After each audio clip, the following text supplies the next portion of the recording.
그때 당시의 목표는 플레이오프만 가자였는데 이게 어떻게 여기까지 오게 된 것 같아요. If someone said to someone, H2K are gonna be playing for a spot at the finals, I think you would be lunatic, maybe. H2K도 저희 팀이랑 비슷하게 4강에 올라오기 힘들었을 팀이라고 생각 들었을 것 같아요.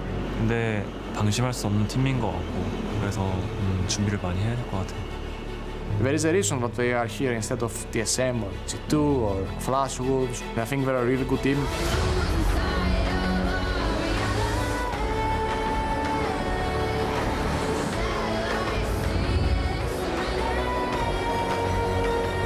And I think if we play our hearts out, we can possibly make history. 눈앞에 결승이 있다 보니까 결승까지 가고 싶어요.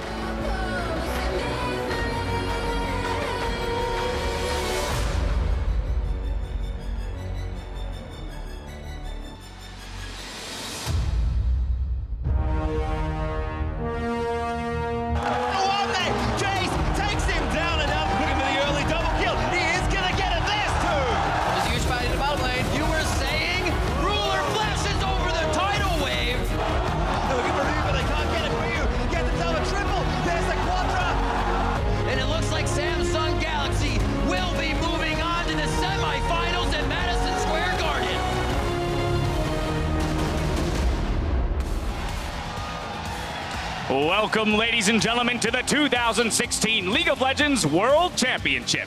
We're coming to you live from New York's Madison Square Garden, where fans from around the world have gathered for our final day of semifinal competition.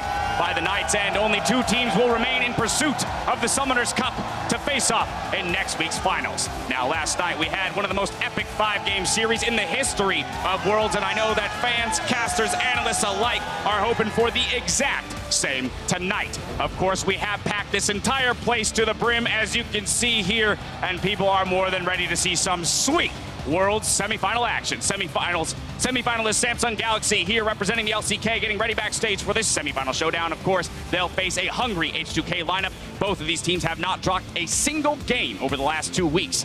Well, that's about to change. Thank you for joining us. I'm James Dash Patterson, and with me on the analyst desk tonight is Mitch Kruppo Vorspals, Jake Spawn Tiberi, and Joshua Jat Leesman. Oh, man. Following that epic series yesterday, Jad, how are we feeling coming into tonight? I think it's almost impossible to top yesterday. Yesterday, I had the pleasure of casting way up there. It's super exciting to be down on the analyst desk on the floor at Madison Square Garden. Would be even cooler to be one of those players up there. Those guys, I can't wait for them to put on a show. Yeah, and you can understand why teams coming here miss free throws, even though it's a gimme, because, wow, this place is huge and the fans are loud. That's true. Being down here, it's bathing. We're bathing in sound right now. It's absolute insanity. But, ladies and gentlemen, it's time to join Riv on stage to meet the 2 teams vying for the last spot in next week's World Championship Finals. Madison Square Garden! Are you ready for more semifinals action? Tonight, we find out who will be the final team to face SKT, to find out who will challenge them for the Summoners Cup.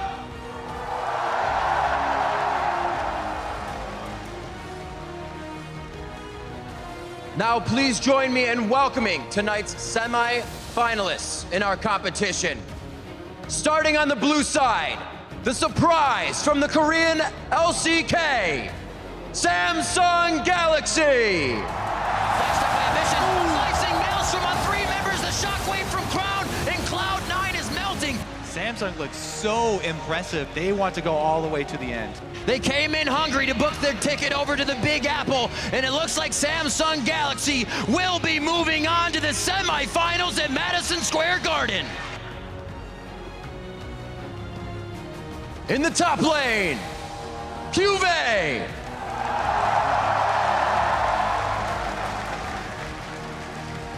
At jungle, Ambition. In mid lane, Crown.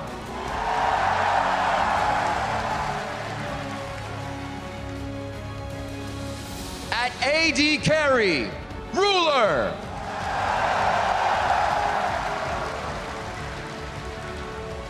At support, Core JJ.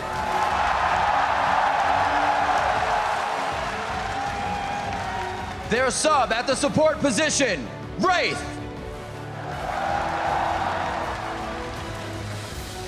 And their coach, Edgar.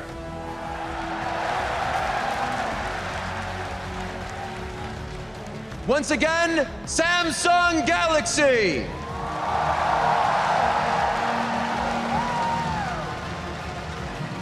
Their opponents in tonight's matchup, from the European LCS, H2K. He's just, he's done it for one. The steal away. Yanko secures an absolutely massive Elder Drake, and EDG are evaporating on the spot. H2K have just been dominating all their lanes. H2K demolish ANX. In the top lane, Odoamne. At jungle, Yankos.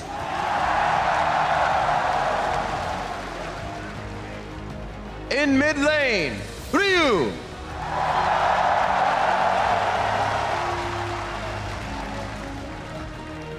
At AD carry, Forgiven.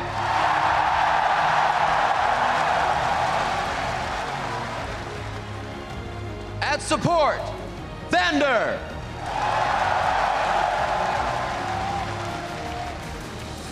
Their sub at the AD carry position, Freeze.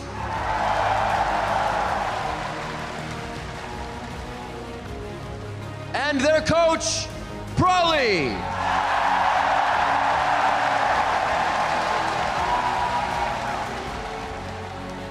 Once again, H2K.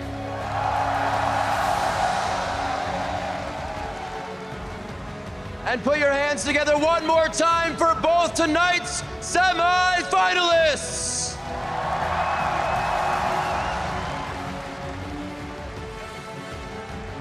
Players, please take your seats. Samsung Galaxy and H2K doing battle on stage tonight to move on and challenge our reigning champions, SK Telecom, at Staples Center. This is going to be a big battle. Yeah, and just the energy in this place. I felt it yesterday casting upstairs together with Jazz, as he was saying, but now that you're down here, these players, they're about to go in a best of 5 where they continuously have to keep making moves. They will make failures under the pressure of such a crowd. It is honestly just amazing. These are lifetime memories for these guys that they bring home. The cheers that Forgiven got, for example, there, that is something you will never, ever forget in your life. And as we saw yesterday, right, it came down to the wire. The games could have been decided by a couple decisions here or there. The very same thing could happen tonight. And that becomes all the harder with some of the inexperience in these lineups, because you could see the fishbowl effect already when Ruler was looking out into the crowd. This is bigger than he has ever played in his life. And, you know, you say that they're career-defining moments, and they have to be able to execute the way that Rox and SKT were able to yesterday. Very much so. Well, joining us in Madison Square Garden for today's semifinal are our partners from all over the world, helping to bring the tournament to fans around the globe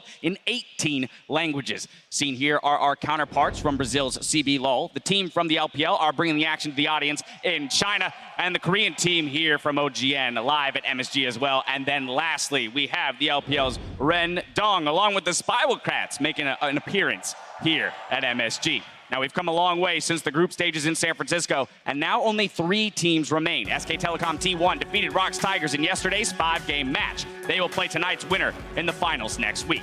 Both of tonight's teams made quick work of their quarterfinal matchup, so tonight should be a different challenge entirely.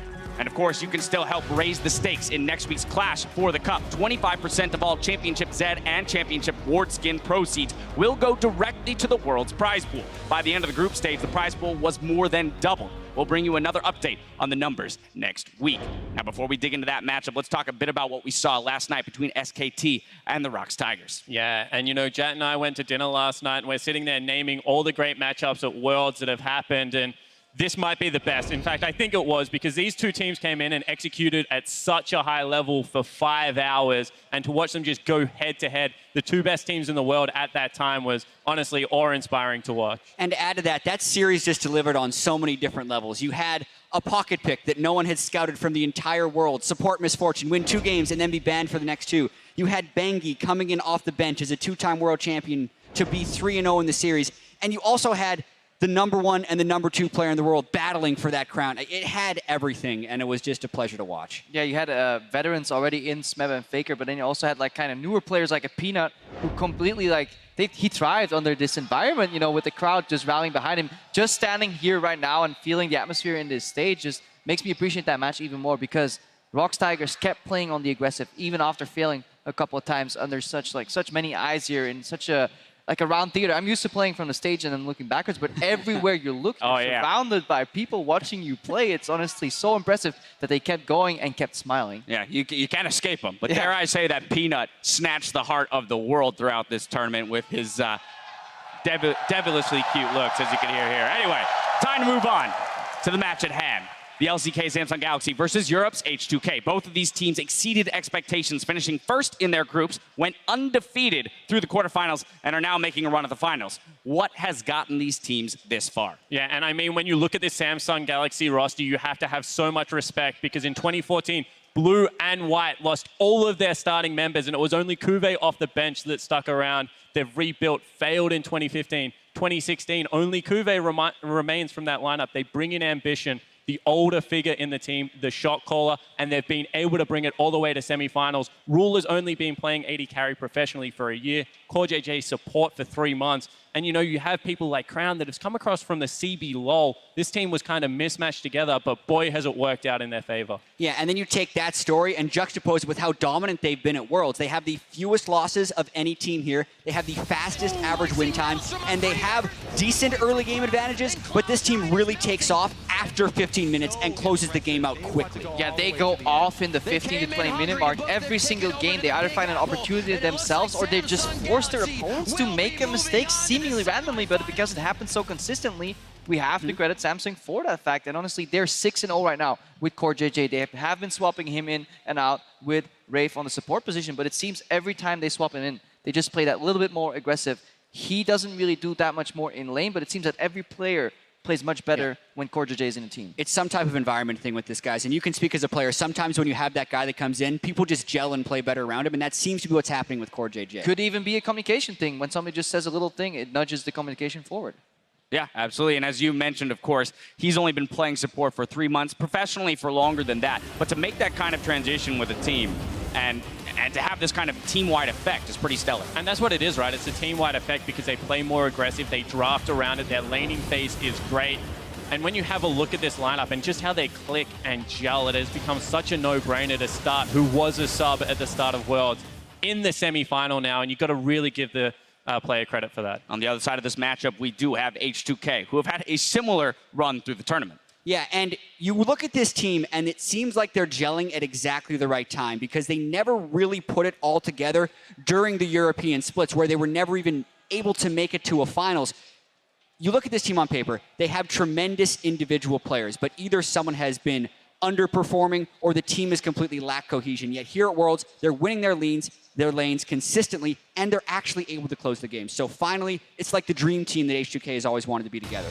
Yeah, and with Forgiven Return, their early game is so impressive. They have statistically the best early game of the entire tournament, and it's honestly very reminiscent of a style SK Gaming used to play with that same Forgiven. And it's aggressive lanes, mid, bot, and top. CS differences galore, always winning in the early game. And that's also what H2K will need to do in this particular matchup today. It is win lane, win game, because Samsung is a mid to late game powerhouse, but H2K have the tools, and especially the cohesion and synergy, it seems, in this tournament to actually create potential upset. And Spawn, looking at the graph, I think a lot of people, the criticism they'll throw is, hey, what about the strength of schedule and the level of competition that H2K has been up against? And I guess that's the last remaining question, right? They're able to take it to the wildcard teams, both of them. They're able to beat out EDG, who played Worlds horribly, honestly. considering expectations, and AHQ, who we knew was not going to be able to step up this year just because of their relative strength. However, when you have a look at how they're winning against these teams, that's where it becomes impressive, because it's not like the games are being drawn out. They play so quickly. They build these leads through the laning phase and then rotate it around the map much more cleanly in the last couple of weeks. I really do think there is something to this team. Yeah, that's the thing. If they had just been averagely beating weaker competition, you could actually fault them for having a weaker strength of schedule. But when they're beating these guys better than anyone else is beating other teams in the tournament, you can't fault them for that because they're doing all they can. All right, well, now that we have the big picture in mind, let's go ahead and zero in on some of the individual matchups and where these teams are going to be clashing. Let's start in the top lane, Odoamne versus Kuve. Yeah, and this is incredibly exciting because Kuve was one of those players that came in through the gauntlet run in the LCK, solo killing some days, most solo kills at Worlds with 11, and he's going up against Odoamne, someone who I've always rated incredibly high. This is a guy that partners up with the jungler so well on the top side of the map, and they're able to take over games. Exactly, just like you say, you got to expand that pairing. We need to look at Odoamne with Jankos and Kuve with Ambition, and that's then potentially where H2K have their kind of trap card enabled, because the pairing between Odoamne and Jankos is seemingly much better, and that could be a way to beat Kuve. He himself is a monster, but even the best players die 2v1. Yeah, both of these players have actually really stepped up in the top lane, but I'm even looking at the mid lane where you had Crown, who is expected to be an incredibly good mid laner here, and Ryu, who after a lot of mediocrity in Europe, people weren't expecting to shine. But I feel like Ryu carried a number of games for H2K, specifically when they went 4-0 in that group stage, the first player to excel on Rise, and I think he's playing some of the best League of Legends he has ever played. Can't wait for this mid lane match. Yeah, he definitely hit the slump when he had to go for his visa in spring, came back from Korea after Selfie subbed in for just a few weeks there, and it seemed H2K ever since was in shambles. But with Ryu stepping up, with Odoamne stepping up, it actually enables the man in the bot lane. Forgiven can now play his favorite styles, and many critics, including myself, have said very often, you know what, Forgiven always just pushes on the tower and then can get ganked. But in the quarterfinal versus Albus Luna, he actually showed versatility. They backed off when they could read a gank on the map, allowing Odoamne and Ryu to play farther forward. They backed off, then they pushed again, essentially playing 2v3 and being a service to their team. And with that flexibility in mind, I'm excited to see if H2K can continue this against a better team. Yeah, I completely agree, because, you know, we've still got the 5 Caitlyn games there for Forgiven, but we've also got 2 Sivir, 2 Lucian. So this guy is expanding the champion pool. He's looking to play utility when he has to, and teaming up with Vanda, a lane that I thought maybe had one great player and one player that would struggle on the world stage, has seemed to come together at the right time again. And when we talk about incredible laning statistics, I mean, you saw there on your screen, CS differential for Forgiven, absolutely nuts, along with the KDA. And Jat, jokingly yesterday, Deficio said that he, you know, God-given, would put his hat in the ring for best player in the world. But this really is about building a legacy for him, and here he is on the semifinal stage. This is the chance where he can build a legacy. If he can beat a Korean team in a best-of-5 at Worlds, that would be a first for the European region, and he has been the one that kind of came in and in a sense saved this team. Freeze was out with injury, H2K was struggling, and Forgiven came in. So if he's able to play with the team and still have that individual performance,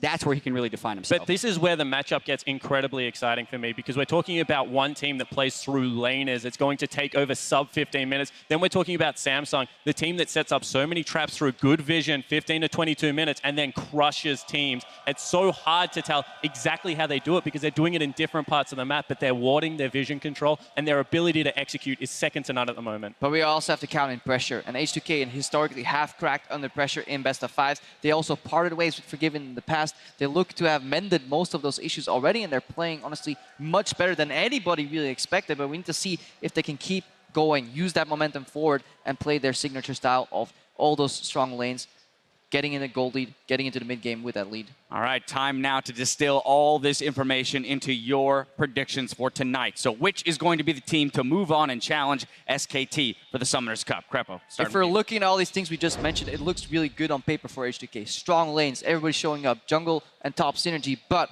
we haven't talked too much about how good Samsung White is, how little vision they need to really read the map, and it's for that reason, from the 20 to 40 minutes, I think the late game shot calling for Samsung is so much better. If it ever comes to a Baron contest, I think they will just take it. And H2K is simply a little bit too weak in the late game. So I'm going with Samsung Galaxy 3-1. All right, that's our first vote. Spawn, what you got for me? Yeah, when I have a look at this on paper, I do the exact same thing. I look at Jankos and Odoamne, one of my favorite duos, and I think these guys could do it, but I think they can only do it for a game. Then you have a look at Samsung, and they just have such strength, and I think they are a disciplined lineup, even though they are so young. I think that they will win this one. I think it's going to be 3-1, and I think that they even have what it takes to step up against SKT as well. So I'm a big fan of this team. Another vote for the Korean team. Jat? H2 what? H2 Korean teams in finals. I definitely feel Baited. like all the things these guys have said was generally correct because I thought it was a good joke. It I think was, it's to good. be honest. It segues into the prediction quite well. H2K have dominated teams in the laning phase. That's how they've won. And even though Samsung hasn't done it to the same level, Samsung is still the best laning team H2K has played against. I've thrown the crowd off. Now they're just defaulting to I TSM hate chance. to inform everybody in this arena, but TSM is not playing. Specifically though, Samsung is the best laning phase team that H2K has played against at Worlds, and they also have the best map rotations, which is why I think they can take it. But even if it's generic, I think 3-1. If H2K take it, however, it is not an upset. They definitely deserve to be here in the semifinals already. They distinctively beat EDG. Yep. If you look at their draws, they had a 2 out of 3 chance to either draw C9 and ANX, and they would have smashed both those series. So they definitely deserve to be here. Totally. They are not complete underdogs, but if we just look at all the information given, Samsung just leans forward. It's the matchup. It's how the teams match up. All right, now for an alternate look at the action, hit up the player experience stream where Pace Through Time, Azael, and Zyrene, along with our special guests Froggen and Anori, focus in on specific matchups across the map. Now, as we head to the Casters for Game 1, Ambition says his team's journey to Worlds was anything but expected. 월드 챔피언십에 간다고 얘기를 들었었다면 솔직히 저희는 믿지 않았을 것 같아요. 왜냐면 저희는 완전 신생팀이랑 다름이 없었고, 그리고 워낙에 한국이란 곳이 좀 월드 챔피언십에 올라가기 되게 힘든 곳이라고 생각하고, 실제로 저희는 스프링 시즌에는 플레이오프도 못 갔었어요. 그래서 그때 당시의 목표는 플레이오프만 가자였는데 이게 어떻게 여기까지 오게 된 것 같아요. We'll have to find out how far they can make it. Hello, Madison Square Garden. My name is Trevor Quickshot Henry, and joining me for the cast of this semi-final is Sam, Kobe, Hartman, Kenza, and Martin DeFischer Lunga. And hearing from the guys there, it's more difficult to get to Worlds from Korea. That's not really a surprise. No, I mean, it is very difficult. I still think it's fantastic to see Samsung make it all the way to the semi-final. They're obviously looking at the final, but so is H2K. Do not count them out. I know. I'm super excited for the games today after what magic happened yesterday. I hope that we can deliver. Well, it's more difficult to get here. It's a lot easier to win if you're Korean, it seems. We'll find out if that's true. Starting up on the blue side, it is, of course, Samsung Galaxy. QV in the top lane, Ambition in the jungle, Crown the mid lane, Rulen Core JJ, AD carry and support with their coach, Edgar. And today they're facing the last Western hope, H2K, with Odo Amna up in the top lane. Yankos in the jungle, Ryu as the mid laner, Forgiven as the AD carry, Vander down the bot lane with the mass support, and Prolly, of course, the coach behind the team. Yeah, we'll find out what Prolly can do. A guy who's been maybe notoriously stubborn in picks and bans, gentlemen. As we jump seen it a few times into this one, obviously H2K's got some history, but Samsung Galaxy throughout Worlds have put themselves in challenging lane matchups, sometimes losing lane matchups. Do you expect that trend to continue, Kobe? I don't. I think that they do have the respect, especially from watching H2K's games. They know that H2K are going to play strong early game, and I don't expect them to draft that many losing lanes. No, exactly. But still, H2K will have some advantage in the early game. I feel like if we look at what the team is doing well, it is these fantastic strong laners. They have certain picks down in each lane. Caitlyn is one of them.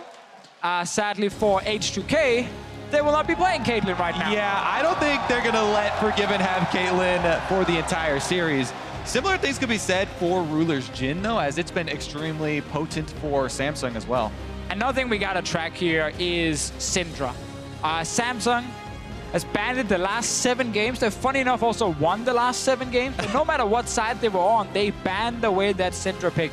We know Rio likes to play it. Crown does play it a lot in solo queue, so he should be able to pull it out. So far, it's not banned. So far, also, if you follow the bans here, H2K, whenever you see a Poppy ban, first thing that does jump to mind is the Jace pick, especially for Odoamne, who was such a great pilot of the champion in their previous series, but Samsung immediately answer with the Jace ban right there, so not going to be the option. And we almost know Nidalee is going to be removed as well when you're on purple side against a strong Nidalee jungler. They're saving it again. I wonder if they want to see if Samsung wants to ban it on blue side, or H2K has something special prepared for the first game where they're fine giving away such a power pick for 2 strong picks in their rotation. And Crown, you disappoint me. Well, no surprises just yet in terms of the Syndra Jace Caitlyn. One last ban for H2K, running the clock down on every single pick, but no curveballs yet. Well, yeah, and the other thing that people might be thinking we're overlooking here is the Aurelion Soul, but both of these teams have not prioritized it very highly, so we don't expect them to. Yes, the mid laners could play the champion, but I don't expect it to be a high priority.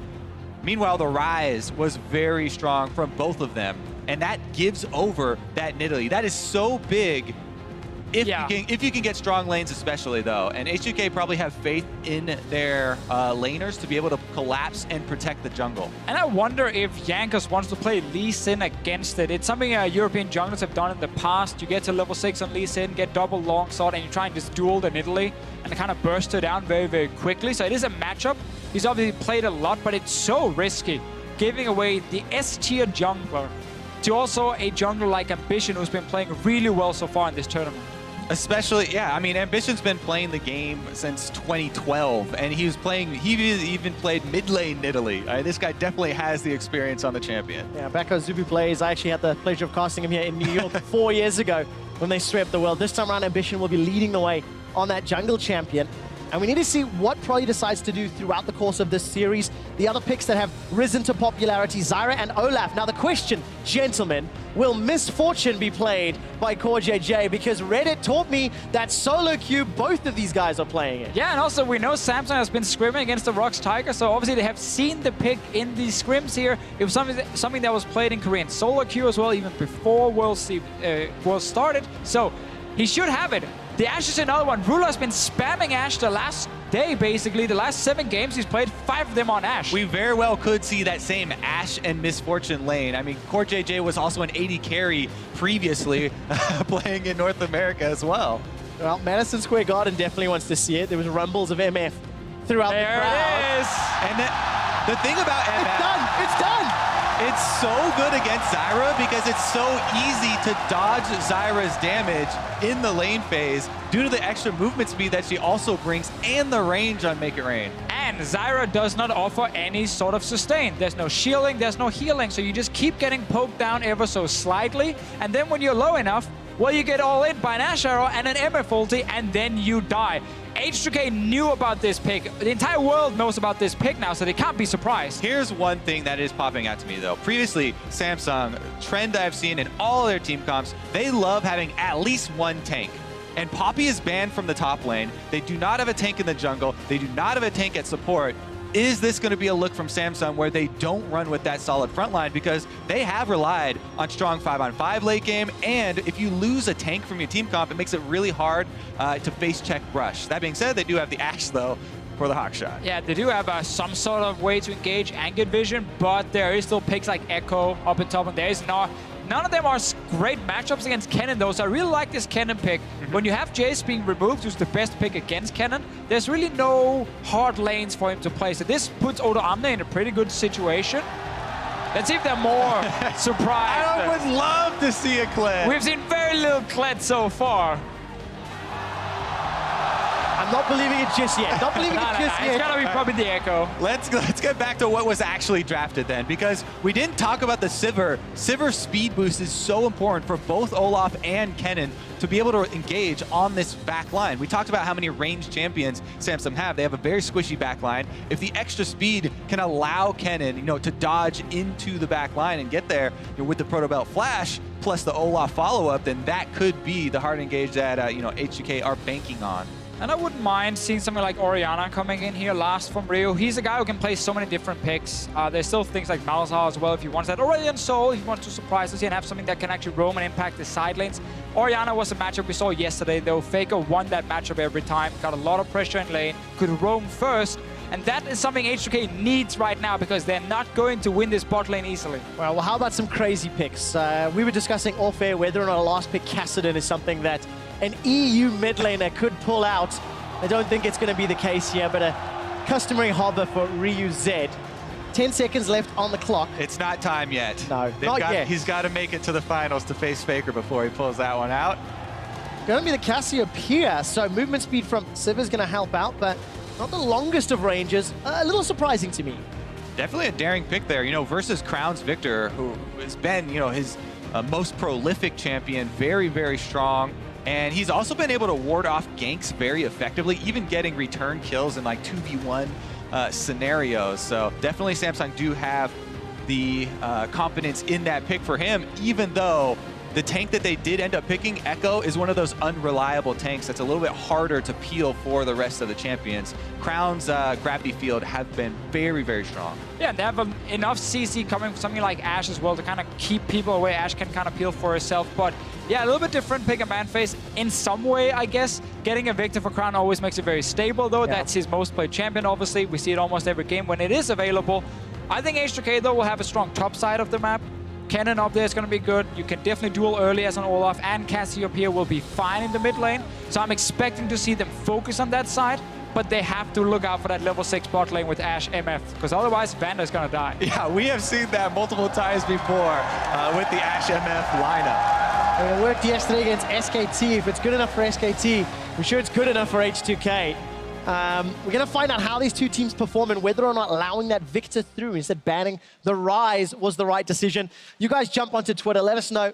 Put your voices and your hands together if you think hashtag SSG will win, or if you think the last Western team will be able to shut down support MF with hashtag H2K win. This is what is on the line. A shot at the Summoners Cup.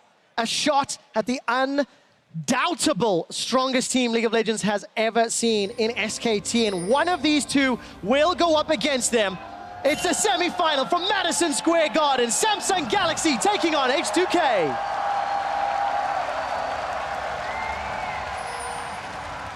And I'm glad to see MF again. We knew more teams have been playing it.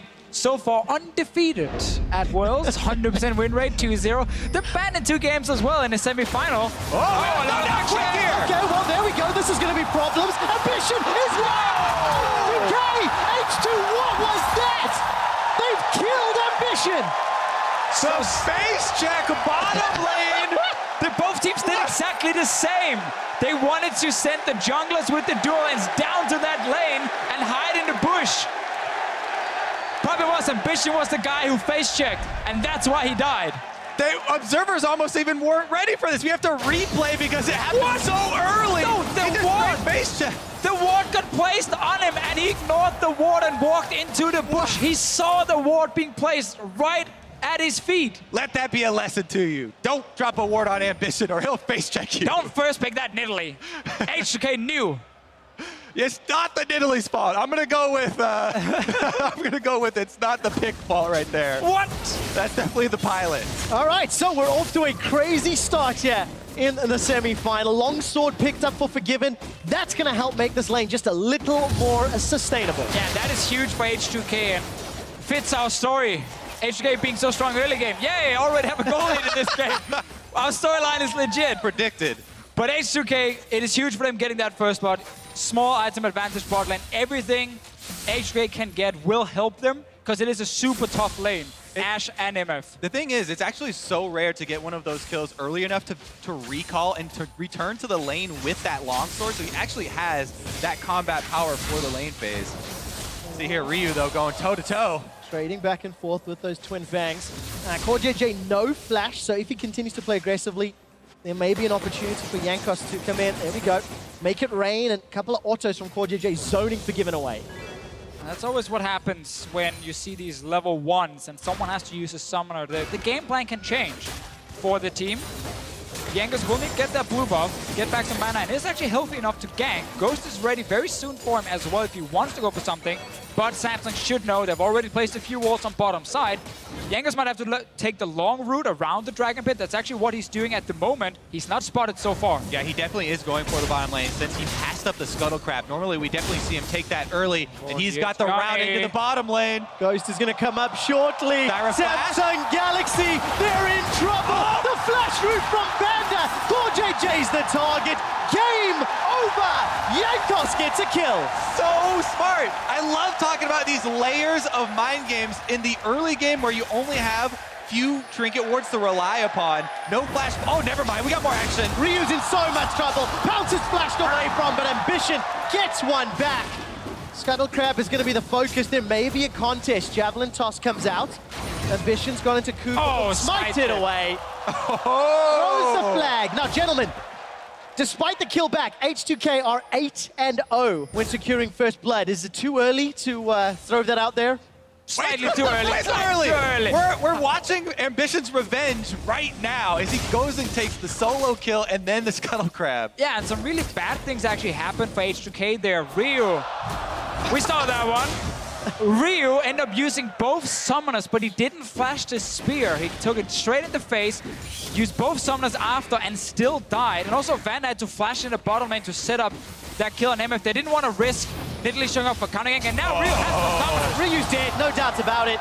There we go. Number one, you gave Crown Victor. Number two, you stepped on his gravity field. And Ambition on point with the flares as well. After that early first blood, he's got something to prove. Even with the miss spear on the Scuttle Crab, you're kind of wondering, is Ambition's Revenge a horror movie or a comedy? He comes back, gets another kill onto Ryu after burning those summoners. If you have to miss a spear, do it under Rift Scott. Yeah, Don't do it on practice Ryu. He's been able to hit Ryu twice now. Obviously, Ryu was stunned here, had no summoners. So everything that went so well in the bottom lane is kind of gone now for H2K because Ryu misplayed so badly in the mid lane, and Ambition been able to pick up 2 kills, and that is huge. Mid control for Samsung with Nidalee as a jungler. Nidalee is going to provide so much for this Samsung squad.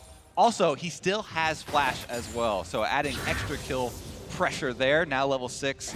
But let's kind of return to the bottom lane because so much action happened and it was kind of funny, but the setup from H2K was so smart. They know that Samsung are going to be expecting that early gank down bottom and probably place that river ward. So Jankos does go into the enemy jungle, bypasses everything, and makes a beeline for the summoner-less MF. Here he comes back for a return gank. Vision snuck in, hasn't been spotted. Samsung aren't overextending. Oh, shot the other way. Jankos is still sticking around. Roots not going to find Core JJ. Now remember, longer this sticks around, the more Jankos is losing out on. Ghost is coming up too. Oh, Core JJ, insta-flash, another undertow. Jankos is looking for more. Vander's going low. The Unforgiven goes down, no summoner heal. They've traded 1 for 1. Jankos is looking for Ruler. Ruler's still got a flash available. Here comes Ambition. Sidestep for the Javelin toss. Undertow comes out. Ambition, he fancies this. Javelin toss, body blocked by Jankos. Boomerang tags on both directions. Jankos throws down the vicious strikes and reckless swing. Ambition's not done. Yeah, the reason they couldn't 100% turn on Ambition there is because he still has flash. They're respecting the execute that could happen on Forgiven, so they back off here and they don't take the 2v1. Everyone gets to back away now from the H2K side. Jankos back in the jungle. Also, we have Forgiven back in base. Let's see it again. So, Jankos throws the axe on J pretty far away from himself, has to pick it up, and they do get the kill, but Vander ends up actually overextending. And then it's only Jankos against Ruler here in the end. Forgiven too low to do anything, but I like the jungle pathing from Jankos early. First gank bot lane, then he sneaks in as well. We saw the hawk shot go the opposite way from Ruler, not finding anything. Therefore, they didn't know if Olaf was waiting or not. Well, no flash once again for Core JJ. Jankos spending so much time in this bottom lane. We've not really seen Ryu farming away mid. Down 2 waves worth of CS. Odoamne, however, has picked up the same amount over Cuvée. So Ryu struggling with those no summoners and being bullied by Crown's Victor. Yeah, we haven't really had the action up top side, even though Kennen is going to be so crucial to this team comp for H2K. It's going to be so much about, can Odoamne get to that squishy backline and avoid all the gravity field, the parallel convergence. But that's going to be way down the line as we've got a lot of early action in this one. And with all that early action, we're only 100 gold apart. But it shows what kind of game we're going to get here. Oh, yeah. Samsung can actually battle with H2K in the early game. They can match them. That's been one of the great things about this Samsung team, how these individual players have really stepped up. If you look at the Gauntlet and look at Worlds, they've been able to match some of the absolute best players in the world in the laning phase. They rarely fall behind, and they can skirmish, they can team fight. If they get an advantage early on and get to late game, we know they're a massive powerhouse. For now, though, we're still early on. H2K and Samsung, dead even. Yeah, and Ambition is still on a warpath. Goes and steals away the blue there from H2K, which is pretty big, considering Ryu's getting bullied out of mid lane. I'll take a look at that. Just being pushed away by Crown once again. Yanko's going to run toe-to-toe with Ambition. Decides he doesn't want the fight just yet. Turns around, hits him with the meat, throws out another undertow. Flash still up for Ambition. Support's not coming from 4JJ. Yankos doesn't even need to sidestep that one. Actually hits so many of those undertows already.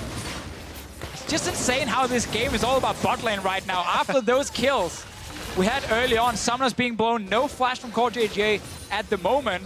It's because of the evolution of the bot lane meta here at Worlds, right? We're just adding more and more damage, highest damage supports that you can bring to the bottom lane, and then Summoners being down on those vulnerable supports really does attract a lot of attention. Meanwhile, top lane, they're still trading. Yeah, we're gonna see Odoamne winning this matchup for a few minutes still, until we get more MR on the Echo, and he can actually start surviving and just constant wave clear. At some point later on, Echo will be able to even jump on the cannon and barely take any damage. But early on, Odoamne will be fine. The problem for H2K is they're not able to snowball it more. They're not able to get a big advantage top because Jankos is spending all his time in the bottom lane. We'll find out if they can open that advantage. In 10 of Odoamne's 11 games at Worlds, he's led in CSD at 10 minutes. So definitely someone they're going to rely on if he can flank with that cannon. And exactly, that's a great point to bring up, because unlike Jace, where he was all about pushing down turrets and that 1v1, Kennen brings so much power to the team fight phase. When we transition down to that dragon area, and we start to see more people join. Here we go, Jankos though up top with the Raptor buff, by the way, so he knows there's no ward. Flashes are available. Insta-stun. Cuvée not gonna survive. Not gonna chrono break. H2K get another. And Cuvée is sitting with his Trinket Ward available, but he didn't place it. Wants to just clear one more wave and probably just go back to base, return to lane, and then start putting up vision. Jankos found an opening, just had that pink ward, so he knew there was no ward there. And goes in, gets an easy kill. And that's exactly what we talked about before. H2K wanting to snowball this top lane.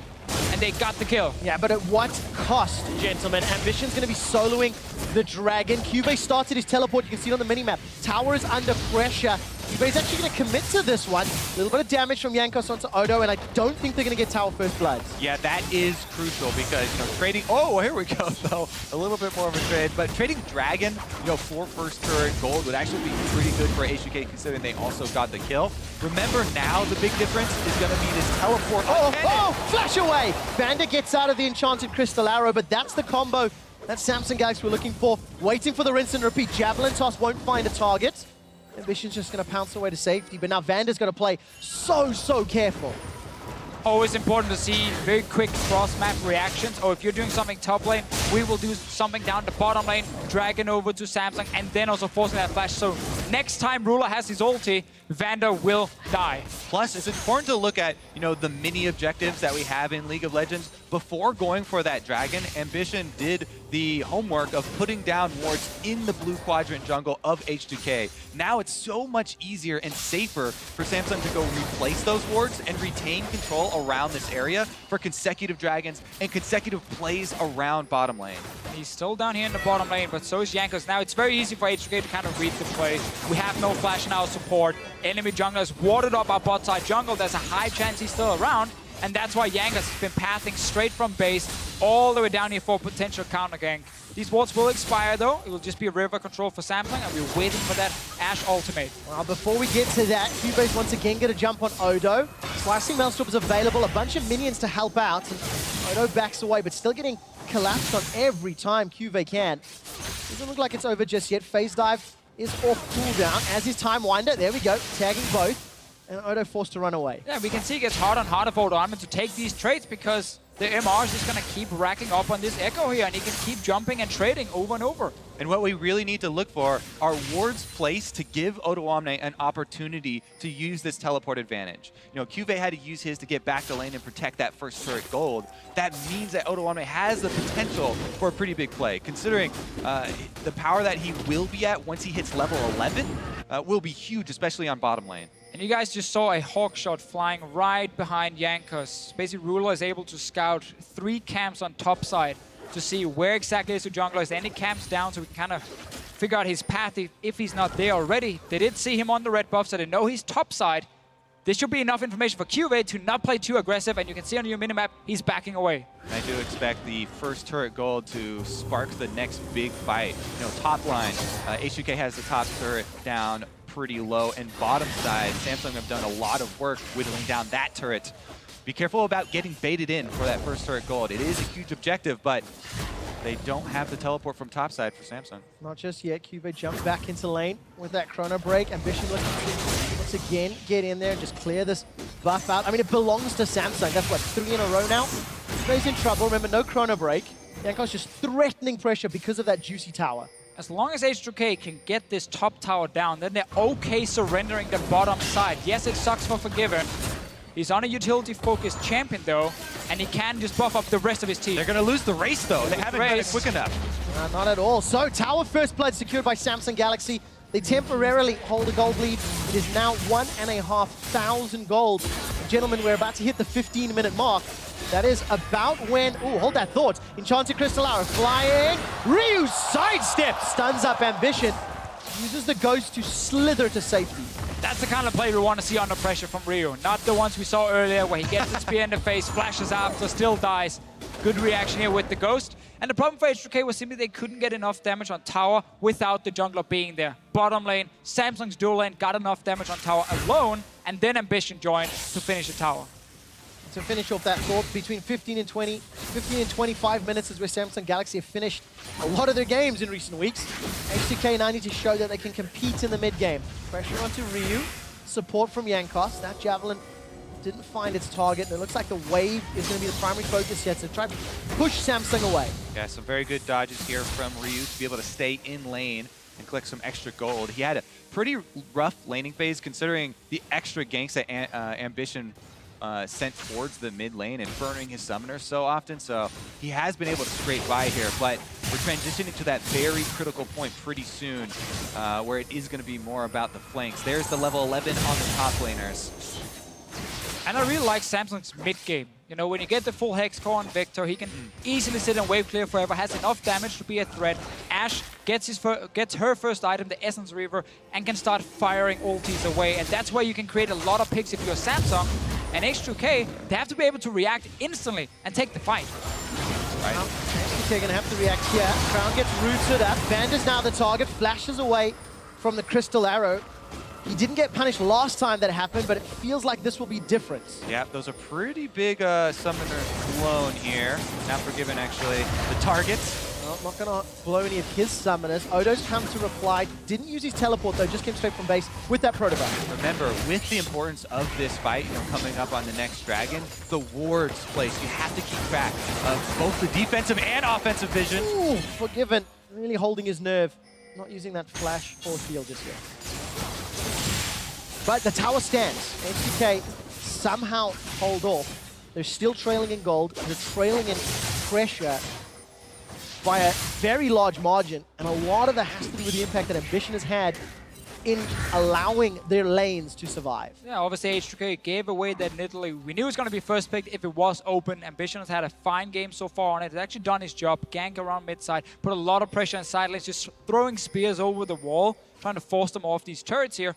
And Samsung are in a perfect position, honestly, for them. They're going to have super strong side lanes soon. They're going to be good in team fights as well, and they can create picks with the Ashe. Yeah, and even, giving over that Nidalee, Jankos has had a pretty good Olaf game. He can't keep up in farm with the Nidalee, and Ambition is 2 levels ahead of him now, but he did have a lot of early game proactive plays to get them some sort of advantage. Here goes Juve. Chrono Break and Flash is available. Odo's already proto-belted forward. Parallel Convergence buys some time. Exhaust onto QB. He's going to keep alive for a few seconds longer. There goes the Flash. The dash. Not going to find the stun. And Odo gets the kill again at the cost of a dragon. Yeah, H2K trading another kill here for another Mountain Drake over to Samsung. And it's so scary when one team starts stacking Mountains or Infernals. They have so much value in the mid to late game. H2K will try and push down the top side and get a bit of damage on tower, but they also need to defend mid. They're doing it. Wave clear's pretty good. Forgiven's at least going to spell shield. Frost shot coming out of Rulez. Take a look through the middle. Once again, Enchanted Crystal Arrow. Super optimistic. Ruler ain't no prey today. Not finding the targets that we saw from yesterday. However, H2K still trailing, still in trouble. We're getting closer to 20 minutes. And earlier, I had said that H2K were 8-0 when they got first blood. This is also the first time they've been trailing in gold at 20 minutes. So maybe I'll take back that statement. I think it's... I mean, the statement is still correct. It just doesn't mean they will win. Okay. It was a loaded story I was going for. Ah, we didn't get the wink on camera there. All right, let's see if Samsung can do anything with this vision control. H2K have done a pretty good job of, not venturing too deep into those areas that Samsung very visibly have control of. Yeah, we're kind of waiting for Odoamne to have a deep ward he can TP to, and he can join in the mid lane when you have Samsung sieging on these turrets here, because that mid tower is where Samsung's putting all their attention right now. Blue buff is going to be the quick objective for them, and Rio really wants it. Sadly for him, he doesn't have Smite. Ambition, so that's a steal. Next Dragon's going to be Ocean, and even though there's a root and Ambition ban, there's still no flash available. He's got to be very careful. And there is a ward now from H2K down here. It's being pinged on the minimap, guys, just behind the enemy blue buff, and that is the location probably for Odoamne, but it's a few seconds left on it only, so he has to go fast. He has to go fast, and Ruler's going to look for Vander. Vander's caught between a rock and a hard place, and he's down. Here comes Jankos. He's throwing down the Righteous Glory, looking for Cloud. They've traded 1-for-1. The Proto Belt forward. Forgiven's on the board. JJ's dead. It's a 1-for-3. The engage we spent so long setting up for this team with that cannon getting to the squishy backline. Forgiven gets him. Ambition shuts down Forgiven, but now he's going to get poisoned to death. The undertow comes out. Jankos is looking for more. Shuts him down. 2-for-4. Honestly, perfect timing for H2K. They knew Samsung were pushing for that mid tower. They knew it was just a matter of time before the engage happened, and Odoamne had just a few seconds left on that ward. He pulled the trigger. They managed to get the engage, and they get a tower as well.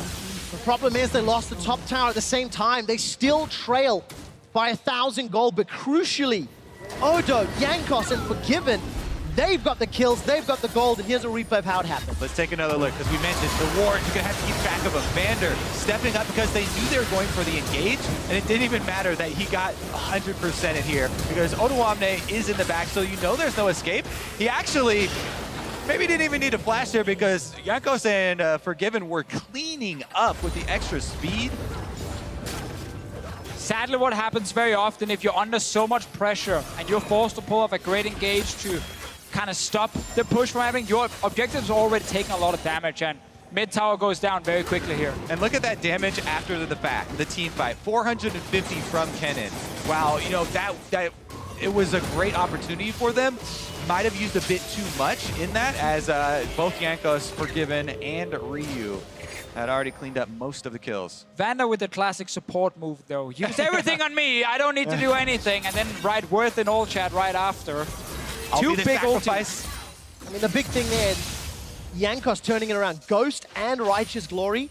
He's going to get to Ruler or Core JJ extremely quickly. And as it stands, he's got enough damage to cause all sorts of problems for that backline of Samsung Galaxy. He definitely is one of the stars of H2K. 4-0 and 5 now on the Olaf. And he's catching up in levels to Ambition as well. But as we've seen historically, Samsung Galaxy taking control, taking the lead in the mid game.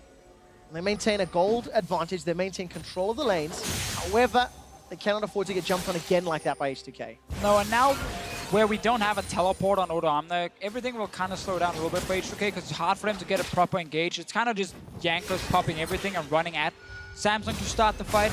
He's trying it right now. To be fair, it's a lot. For JJ, no flash available, can't get rooted by the gravity field. Forgiven gets the kill with the boomerang. I guess that works. Jankos gets another. The rest of Samsung are trying to group up, but they get themselves two. Classic Deficio, set them up. But H2K, they learned from the last team fight, hey, we don't even really need that Kennen flank, right? We took care of it ourselves. So they do it again. And man, they just pull the trigger there. Both speed boosts popped, and they take care of business so quickly. And he has 100% kill participation on this Olaf here. He's racking it. He's literally just walking straight at Samsung, killing them. Baron is alive. They might actually start it. Vander isn't here. Cubase bot lane with TP, so it is still very, very risky this early on. No one can attack. Oh, yes. The target is Ambition, looking to run him down. He's pounced away, gets out of range from the Noxious Blast. Odo, is he going to commit an ultimate to it? Yes, he will. That's 2 already used. They get themselves another kill. The crowd goes wild. Jankos still at 100%. Cubase teleported for this. Why did you teleport for that? He chrono break back. Straight onto the tower now. He's us all. Oh, he's going to get a push on the turret for it, though. But at what cost? Can H2K go for a Baron? They got to teleport. They've got to back away. Yeah, they're too low. There's a Victor, there's an Ashe, MF as well. Too much damage on the side of Samsung, really. Tower will take a bit of damage. Not a lot of minions here. QA will soon have to back away. Odoamne is here just to kick him out the door. I'm glad we've had such an action-packed game here, though. You know, following up yesterday's excitement, definitely delivering here in Game 1. And how good is H2K's late game? Let's find out. So this is Look at this crazy man. all the way back to the point that made Deficio wrong. No, actually not, because we did just mention how Olaf could pop everything like he did, Trevor. What a beast, man. Yangas is on fire. I'm really, okay, so let's reset once again, because there's been so much action. We need to focus on wards again. Wards, people, not the kills, because they're setting up for another dragon here. And the dragon area is fairly dark for both teams. H2K first to the site, though. They should be able to clean it up in time. HK likes to get a free dragon here. Book is spotted by the hawkshot, doesn't really matter. Everyone trying to get the Rift Scuttler after. But really, we're in this situation where if Samsung can actually just set up the map and not fight, they're really, really strong side lanes, because Victor's gonna beat the Cassiopeia. Echo is now strong enough to really duel the cannon as well. The problem for Samsung is when they tried to set up the side lanes, Yangas kind of clicked every single button on his keyboard and just kind of ran at two guys and killed them. And it's so difficult to clear out vision on all sides. When all the outer turrets are down for both teams, okay, there's one left for Samsung there, but most of the outer turrets are down. It's so difficult right now to have complete security of vision coverage, to have the security that you know all of your flanks are warded. And Samsung would have to have that, because Odoamne, not only does he have teleport, he has the flash and proto belt available, and he's working on that Zhonya's as well. Soon to follow, that will allow him to make even more aggressive dives. Yeah, that's actually one thing I really like about Kennen versus something like Ashe, like Victor as well, where when they put down some of their CC or zone control, if you don't have a dash, it's hard to get to them. But when you have dash and proto belt, flash and proto belt, you can always get there, and you can always engage. Super, super effective from Odoamne, but he needs that D-board you talked about, Kobe. He doesn't have it right now, and H2K are trying to set up for Baron. And H2K have to show even more progression. Throughout Worlds, they've stepped up to be the team that a lot of people expected them to be for a long time, but now they've got their toughest test. The most difficult team they've competed against, and they have to win in the mid to late game when the setting is even. Definitely gonna be tough order. I'm actually using everything here. He is indeed. Cube's still got that chrono break. No, he's used it actually. Odo throws out the shuriken, a dash over the wall. The stun still finds its target. Ash Arrow comes out, not gonna find Odo. There is some support coming from the rest of H2K, but I don't think they're gonna cut him off. But that was pretty good from Cube because he gets a cannon ulti. That means H2K will have a much harder time team fighting. Yangas ghosted for that one ward. Doesn't get anything ward. else. He really want to kill that ward. I mean, he wanted to chase down Cube, but Cube too slippery there. I mean, Cube, talk about this guy. He has been one of the bright spots for Samsung ever since the Gauntlet. I mean, this guy has stepped up huge. Even during the season, he's been very adaptable, you know, varying champions, has played the tanks, has also played a lot of the mages from the top side for Samsung. Right now, though, 0-2 on the Echo, and looks like we talked about the variance between Kennen, what he's going to bring to a team fight, and the unreliable tank that Echo is. It's difficult to have tank Echo be your front line because parallel convergence, so hard to, you know, have that land on someone who's boosted up by Sivir speed and, you know, Olaf with his extra ghost. Echo is definitely not main engage by any means. He's kind of the TP flank like Kennen. There's much less damage coming from the Echo. And what they're lacking is peel, really, not even engage, because right now the backline's just getting charged Kobe, down. are you telling me MF ulti doesn't peel? Probably not when Yangas is this fed. It's pretty shiny. He's going to continue to trade here. Odo just gets his Slicing Maelstrom available.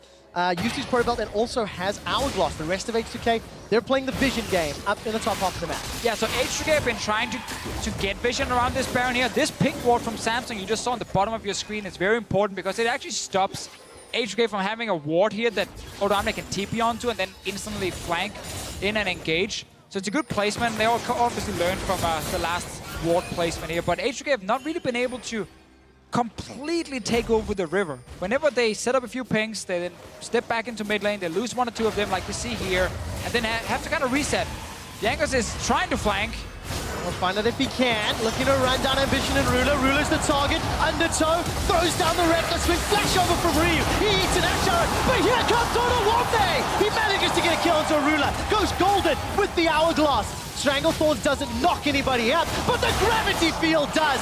Shutdown kill. Crowd takes down Odo. The rest of H2K back away, and Samsung, they trade 1 for 1, and they get a tower. They're still splitting here. Cuvée over in the top side, able to push up all the way to the inhibitor turret now, and now H2K are forced with that decision. How do we get him off? Are they going to try and force something around Baron to bait out the teleport?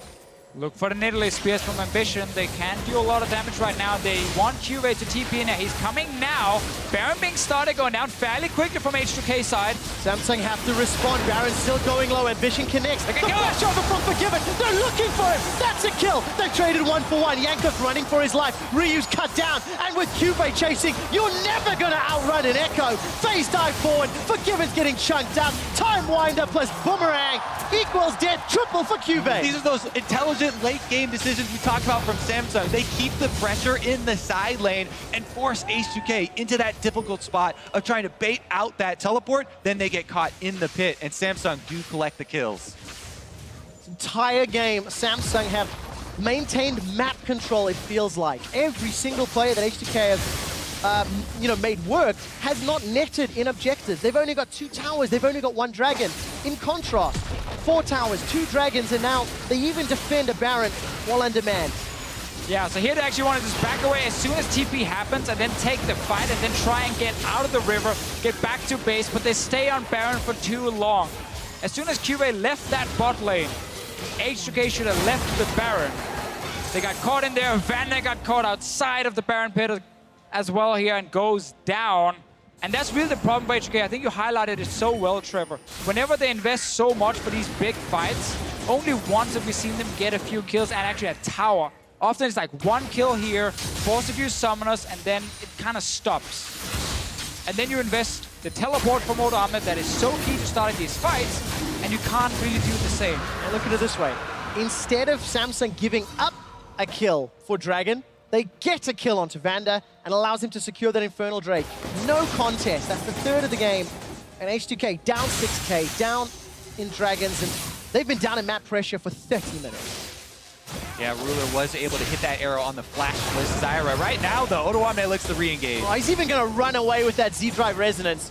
Slicing Maelstrom not going to find the stun, and Cuvée, I think the quiet hero of Samsung Galaxy, he's had so much side lane pressure that H2K haven't been able to go further without losing things. It's one of the things a lot of the Korean teams actually like Vander. Good sidestep this time around, but we've both seen Samsung and SKT do this. They pick these very scaling top laners.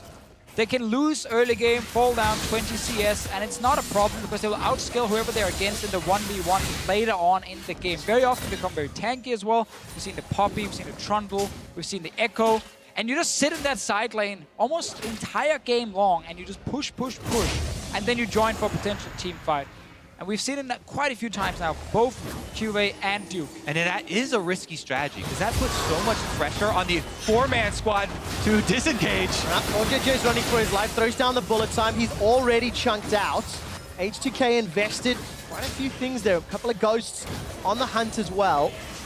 But the primary damage dealers for Samsung are still up. Here comes Cuvée. He jumps onto Yankos. Ragnarok is running. Righteous Glory's already been popped. Parallel Convergence doesn't find a target. And H2K, they managed to get away. But look at this again. They find a kill. There's no objective. Oh. Between the posts, Ruler doesn't find a target this time around. And even though we criticize H2K for not finding more after the kill, it has actually stopped Samsung from really snowballing any further, because Samsung have had a goal lead for almost the entire game long. They've not been able to take a Baron. They have been getting good dragons, however, which is very key, and Samsung is in a perfect spot, honestly, for them. But they haven't really been able to run over H2K either, because they keep losing 1 member. And we're into the area where Samsung were considered stronger than H2K. Looking at this game, looking at this series, the expectation was that if the game went mid to late, Samsung Galaxy were going to be even more favored to take the whole thing. And as you can see by these map plays and by the controllers, Samsung have portrayed over the last sort of 12 minutes with the Dragons, and now even some vision around Baron. That's going to be the next target for them. Exactly. I mean, this game, it's a lot of control right now for Samsung, but it just needs that one big teleport play for H2K to break it open. So, wow, yes, Samsung do have control, and it looks like if you go step by step and they can clear all the vision and keep that control, then they'll be able to march this one in. They still have to be very, very careful and watch out for those sleeping wards and the engages from H2K. Odo actually used Proto Belt for that, cleared the wave out, got some good damage onto Q-Bay. I think that's really, really important to highlight again. H2K can win a team fight at any point in the game. There are 4 squishy targets on Samsung against something like Kennen and Olaf. Both these two can get to their backline and take down 1 or 2 guys fairly easily. So Samsung will never hit a point where it's just an auto win in a team fight, but it gets easier and easier for them to fight when they get more defensive items in there. And it's not like H2K are going to run out of damage either. They have a lot of scaling. Cassiopeia and Sivir are that's one of the 2 carry combos that's ideal in the late game. Both of those will be very, very strong as they take off. The Infinity Edge coming next for Forgiven, as there is not, you know, a pure armor stacking member on SSG that he really has to worry about. It is very hard though for Cassiopeia in late game fights to deal enough DPS because there's so many things that can kind of stop from getting too close. And if she's ever in range to start to Twin Fang, she often will die very, very quickly to something like Victor, something like Emma Bolty, and that makes it difficult for Rio to actually be consistent DPS, and it's more the 2 guys who can dive the backline. That's why this game is still so tense, because they are going to be running forward. H2K, you know, Cassiopeia is going to have this front line of a Kennen zone that he's going to try and follow in behind. You kind of try to follow in the wake of the Kennen, and that kind of provides you the offensive screen that you need to get in there. But it's very, very precarious to try and pull off a team fight that way. And Samsung done a good job again, kind of denying all the deep vision from H2K. There's only 1 ward in the middle of the mid lane here, and now 1 placed by Vandal that could potentially be TP'd on by Odama. This one's gonna die. Ambition is gonna spot another one. Take that one out as well. And this kind of removes all the flanking options for Odama. That's problematic because H2K need to find a magical flank to claw this game back. Samsung has slowed the tempo down. 1 minute to Elder. Baron is already up, and you can see Ambition moving up to this top quadrant. And let's look at it from Samsung's point of view here. They have the split push power, plus the pink wards on Baron. And remember, they got those 2 Earthdrakes very early. These are Double Mountain and Infernal for Samsung. They can threaten a Baron very, very quickly and even burn it down if it does come to that. So that's why the vision control is so big, and Ambition gets the red steel on top of all of it. Samsung have all the tools, the split push, plus the Baron control. Even stealing away that red buff. Deficio, Q-Bay is just going to town on Odo. Still farming away, got that GA as well. He's going to town on his tower, honestly. That's the one he's trying to poke down, and it's what we talked about with these scaling top lane picks. Late game, they're so annoying to deal with. HK need to just find a way to engage by Yankers popping everything, and they need to have a ward in a position where Odoamne can TP to it. You can see how Samsung are not starting Baron because they know that's the only way for them to really lose a big team fight. It's to group inside this Baron pit, get TP flanked by Odoamne, and then everyone just dies. So they keep playing this split pushing game, knowing that QV is so strong in the side lane. And look how much they've been able to clean out the H2K vision. All of Samsung's side is spotless right now, and they're slowly working up towards this Baron area. Very dangerous. And that means they can start it now, because they've made sure to clear every single ward. There's nothing behind them, and that Baron Look how quick it's gone. Second. Double Mountain plus the Fire Drake. While all that's going on, Cuvey's even opened up the base. He's solo secured the inhibitor tower. And there seems to be nothing H2K can do. Samsung are in their element in the late game. Yeah, we see why everyone praises them for being such a smart late game team. They never took a chance around the Baron, waited for all the vision to be cleared, saw 2 members from H2K in their lanes, and then said, okay, now we can rush it down. No chance of a big team fight. Cuvey, by the way, used Chrono Break once again to get back into lane. Odo's the target. He's already used the Hourglass and running for his life. Multiple points of pressure here for Samsung as well. That's why they're not collapsing on Cuvey, because the Baroned up minions here on top side, threatening to take the inhibitor turret. Well, they're going to try to push away this wave down on the bottom. Again, Cuvey's left alone. This game is effectively 4v4 and 1v1. And it's Cuvey that's winning the whole thing. He Brits the inhibitor with the help of those Baron-empowered minions. Madison Square Garden is silenced by the calculated play of Samsung Galaxy. They are running circles around H2K on the map, and no matter what H2K tries, they don't have the vision, they don't have the wards, they don't have the flanks, and it doesn't look like they're going to have game 1. Ambition takes A lot of damage from Jankos, but Crown returns it twice as much. Let's see, Rio taking a lot of damage up here, trying to defend, and every single tower just dropping low. And Samsung really show why they're so good late game, and it's beautiful to watch on. They're slow and steady. Well, flash away from Ambition. He was rooted up by Vander. Again, QV does not care about the rest of the team. He just wants to go where Odo is, sending a message. One of the primary carries on H2K. Running out of mana, but QV should still be able to make it out. There we go.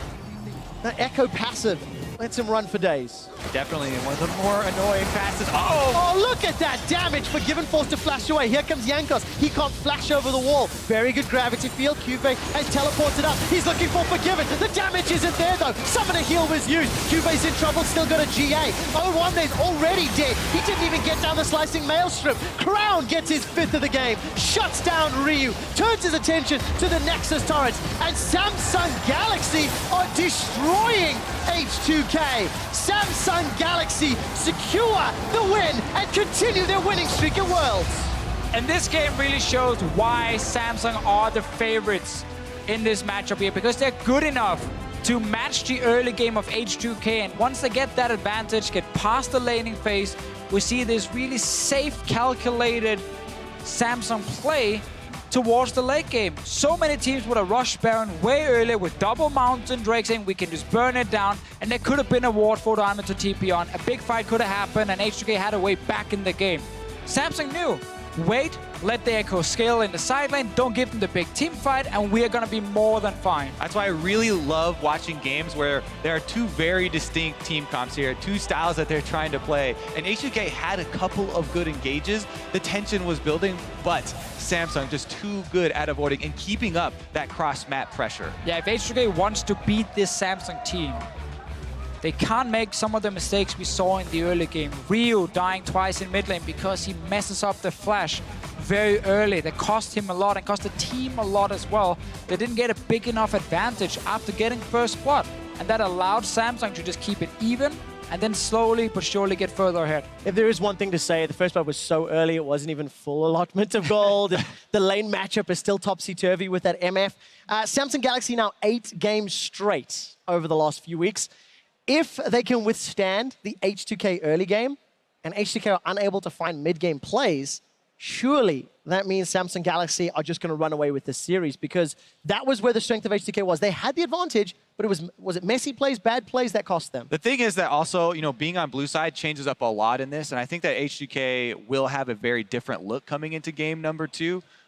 So yeah, while Samsung had a very impressive close there to the game, I think there still is hope for H2K. We'll have to find out. Hold that thought to Fisher. We're going to find out what the analyst desk has to say about game number 1.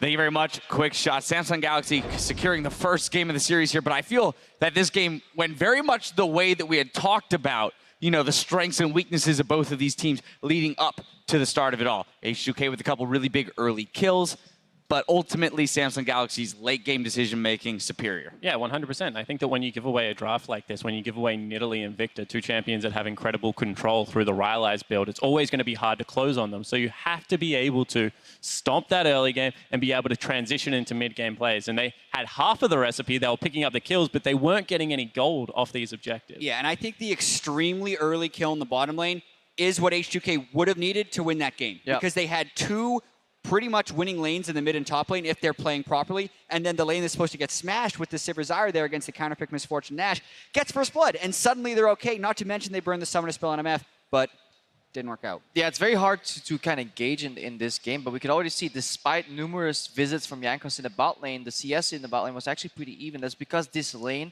in the Ashe Misfortune actually smashes Sivir. Ashe has historically been a great pick into Sivir, and because the Misfortune has arisen as like a counter pick into the Zyra, it's double outrange, double poke, really easy gameplay pattern. At level 6, you will always get a kill on a Zyra or a flash.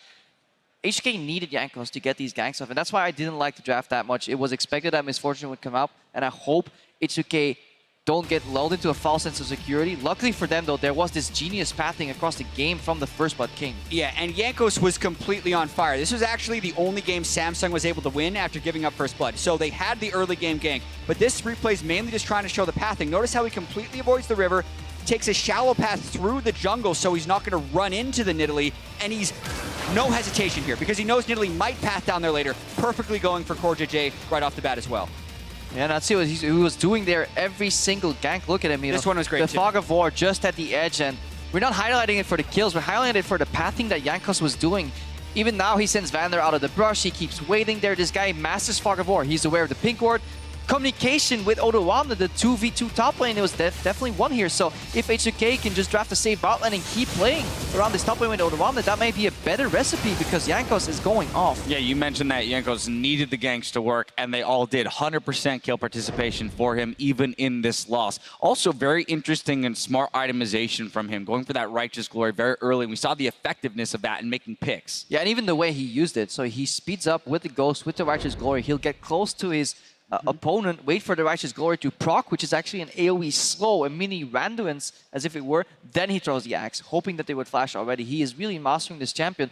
However, this build requires a snowball lead, but he is consistently getting it. Yeah, but Spawn, if we're going to talk about Jankos, we got to talk about his counterpart in Ambition, because the team goes down a couple early kills to a lot of teams that would shake them on a stage like this, but the veteran here stepping in and helping them out. And that's what's so impressive about it. I mean, able to line up the first spear, sure, bad flash out of Ryu, but he comes back for the return gank, which is what we love to see out of these junglers. And Ambition, we talk about him so much because he is the shot caller and the leader of this young squad. And if they're going to have any chance in the early game, he needs to continue to be able to match some of that pace. And then he went back into the jungle, and this is the impressive thing, and just farms up a storm. This guy's on 5 items at the exact same time as his mid laner. He is doing work at the same time that Jankos is. Still, though, I feel there's more, we got to criticize Ryu more than praise Ambition. I mean, he landed one spear on Ryu from Fog of War, then the other one was in a gravity field. Crown is getting, or is smashing Ryu in lane, rather, at the moment. Ryu was getting outtraded very early. Cassio into the Victor lane, that should never happen. And that was my biggest problem with the draft. I mean, you can talk about winning lane, losing lane, but at a certain time, comfort comes out king. And we've seen so many times that Crown on this Victor is better than anyone in the world. I mean, this guy puts in overtime and is able to pick up side lane farm to get ahead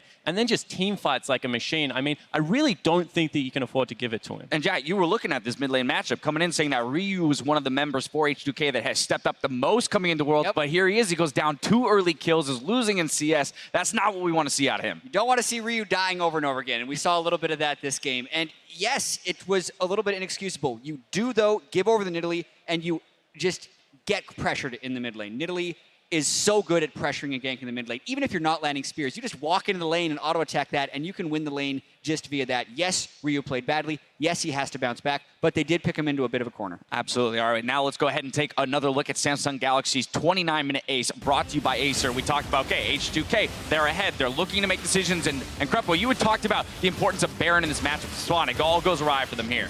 Yeah, and when you have a look at this, as soon as the teleport comes in, you should back away. Instead, they go for a little bit of a hybrid fight as they're retreating to the top side. I think that when you burn that many flashes, you go over the back of the pit, you just get the heck out of dodge because there was really nothing that H2K could do once Cuvée entered the fight. Exactly, and this was essentially the end of the game. Cuvée became tanky enough to tank the front line. Crown got enough damage to just stop any flank that was coming in. And that was the weakness we had for H2K coming into Worlds, was their inability to play around Baron properly to close the game. But we have to put that Baron call into context. So this was a pick-off from H2K. They get control, and then they see Cuvée in the bottom lane right there, so they know they need to somehow get his teleport on cooldown. So they start the Nash. That's a fine call. The problem with H2K's Baron call is not necessarily the start of the calls, is that they can't pivot mid-call. It's the communication within the call. Yes, the communication in the team fights or within complex Baron situations just isn't fast enough. If they back off the second that teleport gets channeled, they get teleport cooldown, they can trade a turret, but then they play the next part of the map with TP advantage.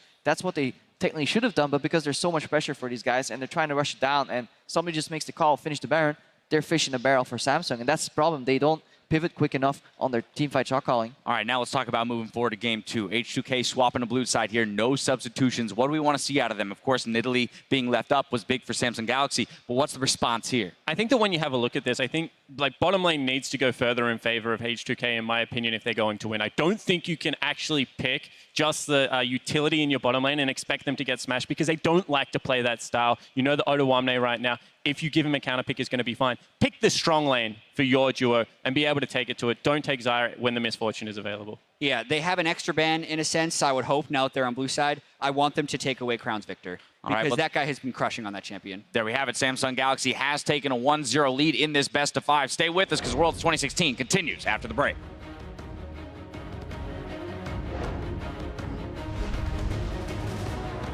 I see a problem. I eliminated Mr. Vander, so if ambition is problem to you, just call for it. He's a problem, she's a problem. Okay, well, there we go. This is going to be problems. Ambition is H2K! H2, what was that? They have no I go here. Go, Victor. I'm ready to come. Exo 7. I'm on my way. I'm no, Victor. Nice! They're looking for it! That's a kill! They've traded 1-for-1. Yanko's running for his life. Ryu's cut down. And with Cube chasing, you're never gonna outrun an Echo. He's looking for Forgiven. The damage isn't there though. Summoner heal was used. Cube's in trouble, still got a GA. Owamne's already dead. He didn't even get down the slicing maelstrom. Crown gets his 5th of the game. Samsung Galaxy secure the win and continue their winning streak at Worlds.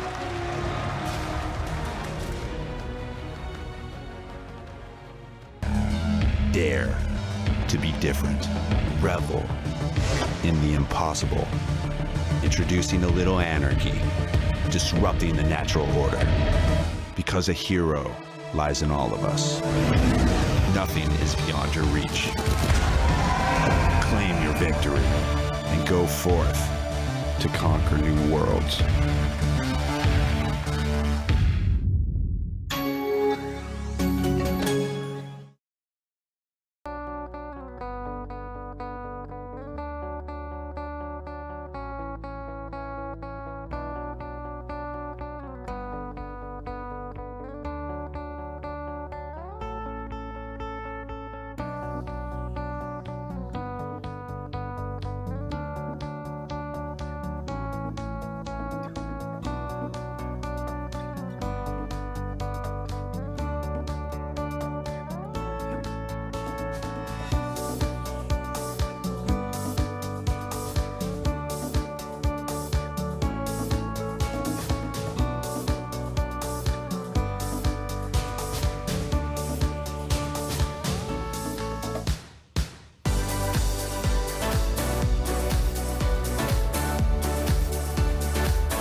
It's basically what version of H2K is gonna show up at the match day, because we are like Jekyll and Hyde in a way.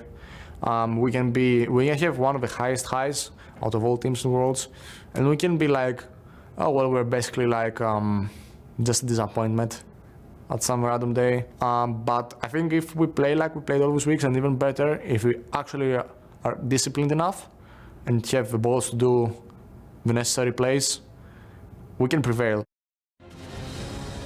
Welcome back to Madison Square Garden. Samsung Galaxy are 1-0 up over H2K, and which version has shown up today?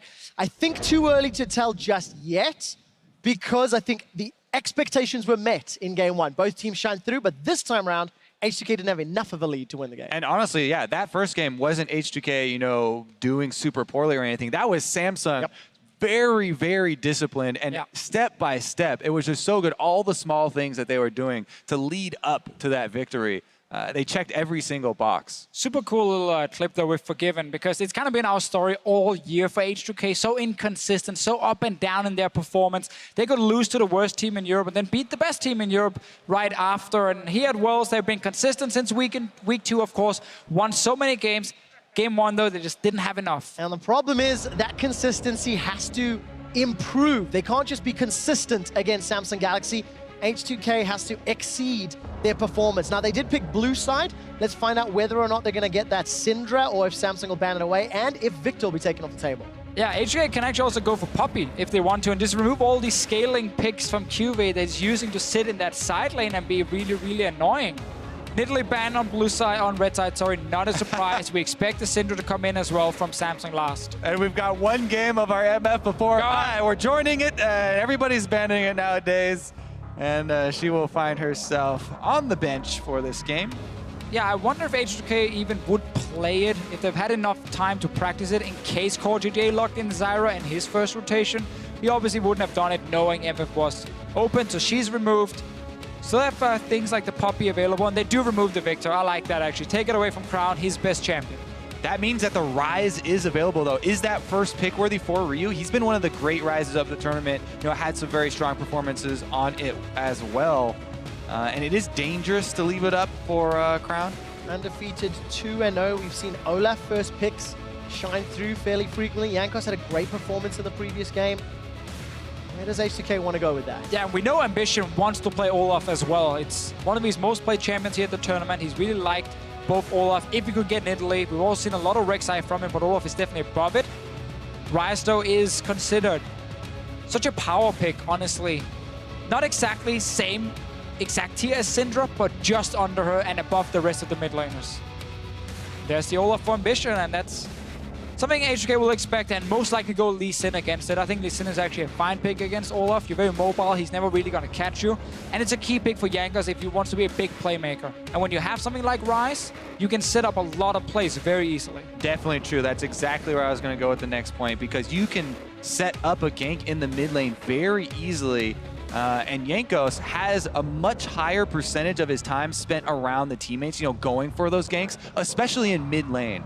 Ambition and Crown actually do not collaborate a lot in the first 15 minutes. Only other option is Elise if you want to go Jace top lane for Oda Amna, so you get the magic damage jungler with the physical damage top laner.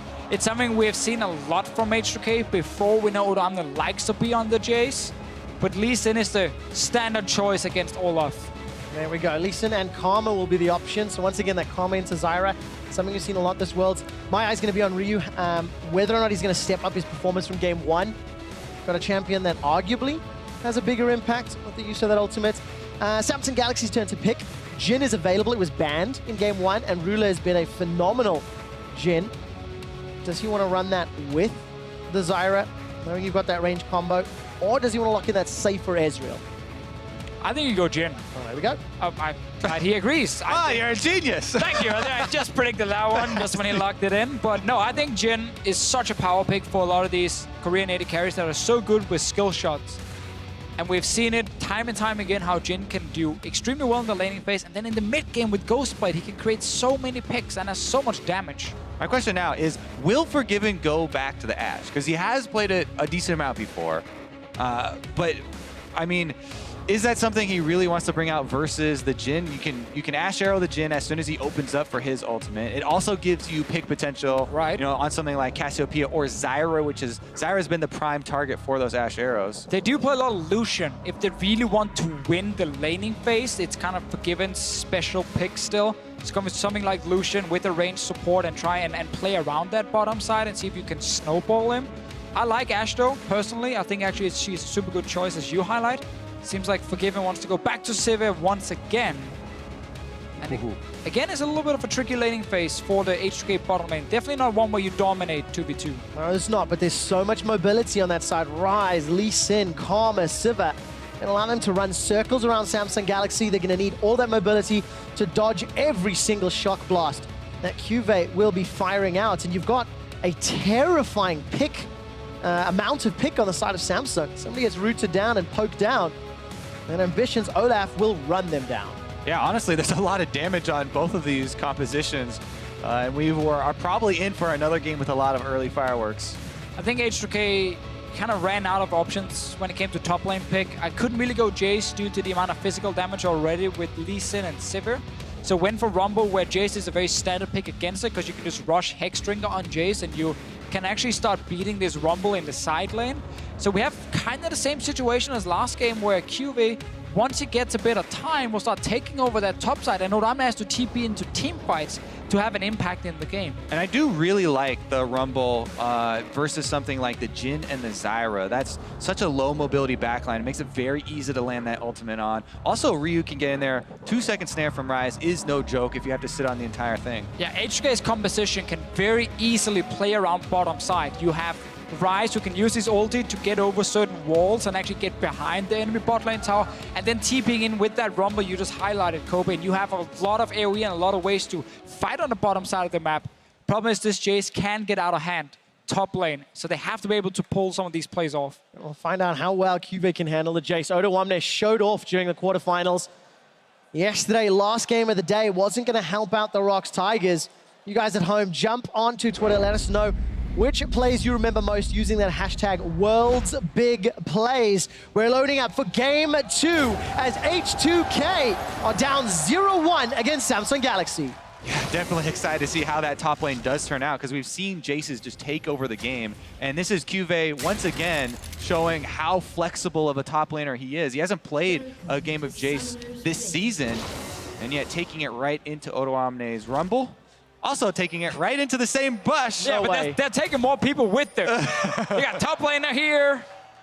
Like, all right, we're going to just run right straight through this brush. I'm actually happy to see Vander not go further forward, because he's had a few whoopsies in the early game throughout Worlds. A couple of those face checks and biting off way more than he was able to chew. A lot of them revealed, though, and you can see here, Jankos and Odoamne up here are going to leave the ward on red buff. So H2K will start out with a little bit of extra information here on Ambition. Yeah, they obviously know that most junglers like to start on top side of the map. Olaf as well wants to go down, get red buff, and then get blue after when he's out of mana. Well, that's the thing. A lot of Olafs will start on the blue buff for a faster clear to be able to spam those out. The Krug Smite, though, is very good for Olaf as well, because he gets so much attack speed. But also with Ambition getting later blue buff now, he can actually have more impact on the map after he's clear, where he's still going to be fine on HP, can contest Rift Scuttler, maybe look for level 3, level 4 gank, something we have definitely seen before from these Olaf with the Ghost early game. The important thing to me is that the ward on this red is going to see the exact path of Ambition, and Lee Sin is perfect for killing Olaf when he gets low health in the jungle. There's something I've been prepping the entire tournament since we've seen Olaf. He likes to get low in the jungle, so he gets more attack speed, and Peanut on Rocks was the only guy to go in and try and kill Olaf in his own jungle while he was low. Ambition is actually chugging a potion fairly early there, though, not going with the kind of greedy route for Olaf, where he doesn't chug any and gets low. I feel like we've seen this before from a Zyra going Windspeaker. The classic, whoops, wrong page. How many times does a pro have to do that before you rethink your way? Yeah, but like, is it really great? Well, what's happening there? You know, you chug a potion, and then you get like one armor. Yeah, definitely wants Thunderlords on it, so a bit of a misclick for JJ, but should still be okay in the lane. And we get to see another ward being placed by H2K on the blue buff now. Jankos is not in a position to contest it, however. He did Grump Wolves into Raptors. Could actually rush over But obviously with Ambition skipping his Raptor camp, he's already at the blue buff and will be able to secure it, get that mana back, and still healthy enough to impact the map. Definitely healthy indeed. Got that mana, regenning Vander down in the bottom lane, trading with 4JJ. Good boomerang for Forgiven, but he's out of consumables. Plus, another big thing is that Ambition saw that ward place, so he knows that they've been tracking him. He knows, they know. I mean, it adds so much if you know the information that everyone else is working off of. That's why I love to see the players that will play those mind games where when you know you're exiting to Fog of War, very obviously go for one direction and then pull something sneaky here like Jankos is doing when you have the Raptor Smite, which lets you know that you have not been spotted by a ward. Never mind, he got the ward down. Well played from Jankos, gonna spot Ambition here. Another option was just to take Rift Scuttler, because he was actually waiting for Rio to return to lane. Rio had to go back to get the early tier. He wants to give the blue buff to Rio, and had to wait for him to come back. So he could actually have done Rift Scuttler, decided to go for Raptor, see if maybe Ambition wasn't there. Yeah, I mean, the problem is that you have to catch him low. Otherwise, Olaf will absolutely destroy Lee Sin there in the 1 versus 1. I mean, Ambition is already out to that level lead, you know, up that 1 camp. And Jankos been trying to walk around and get more information, but Ambition is going to grind out that lead. Yeah, it was definitely just a play to steal away a camp and not really kill the Olaf. Not this time around. Every time we look at that bottom lane, Ruler and Cordia J are trading blow for blow with Forgiven and Vander as Ambition spots out the ward.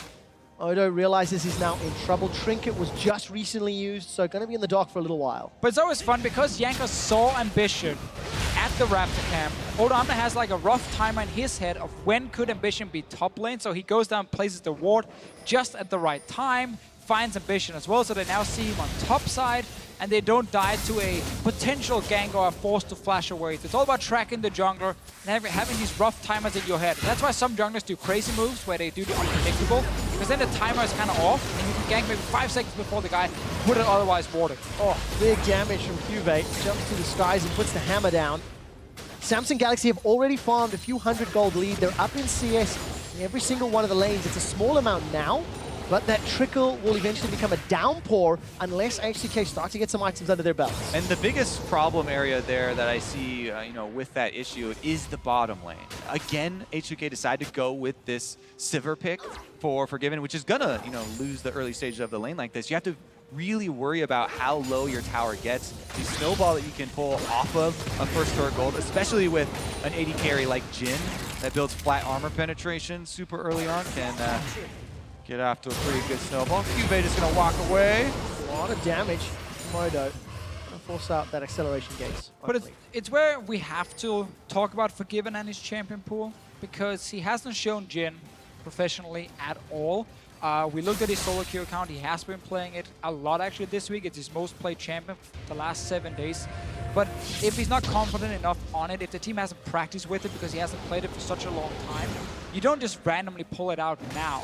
And that can be a big issue for H2K, because Caitlyn will be banned in every single game. And that was kind of his key pick to dominate the laning phase. Sivir can push lane, but not really be a big kill threat, and that's where Forgiven's impact will get reduced. And that being said, you know, we set this up as bottom lane pushing and all that. The bottom lane turret for H2K right now is actually very healthy, and the CS discrepancy is null at the moment, so not an issue this game right now for H2K. We'll see, though, as Ruler gets more and more longswords. But if you look at how H2K have been winning games and now they have to beat Samsung, it is still a little bit of an issue, because they've been winning games by dominating these lanes, like big CS leads, take down that tower with something like Caitlyn, just keep poking away on tower, take it 2v2, maybe have Jankos come down once only. And that was one of the ways they got big leads, and Forgiven was super, super farmed up and fed. He's just not able to do the same because of the champion, not because of the player, but the champion. He might actually get ganked now as well, making it even worse. Well, nobody's rooted. Forgiven and Vander looking to go up. Flash for flash. Spell's shield comes down. Ambition automatically exhausted. Boomerang Blade and Ricochet thrown out by Forgiven, but double summoners down in trade for 1.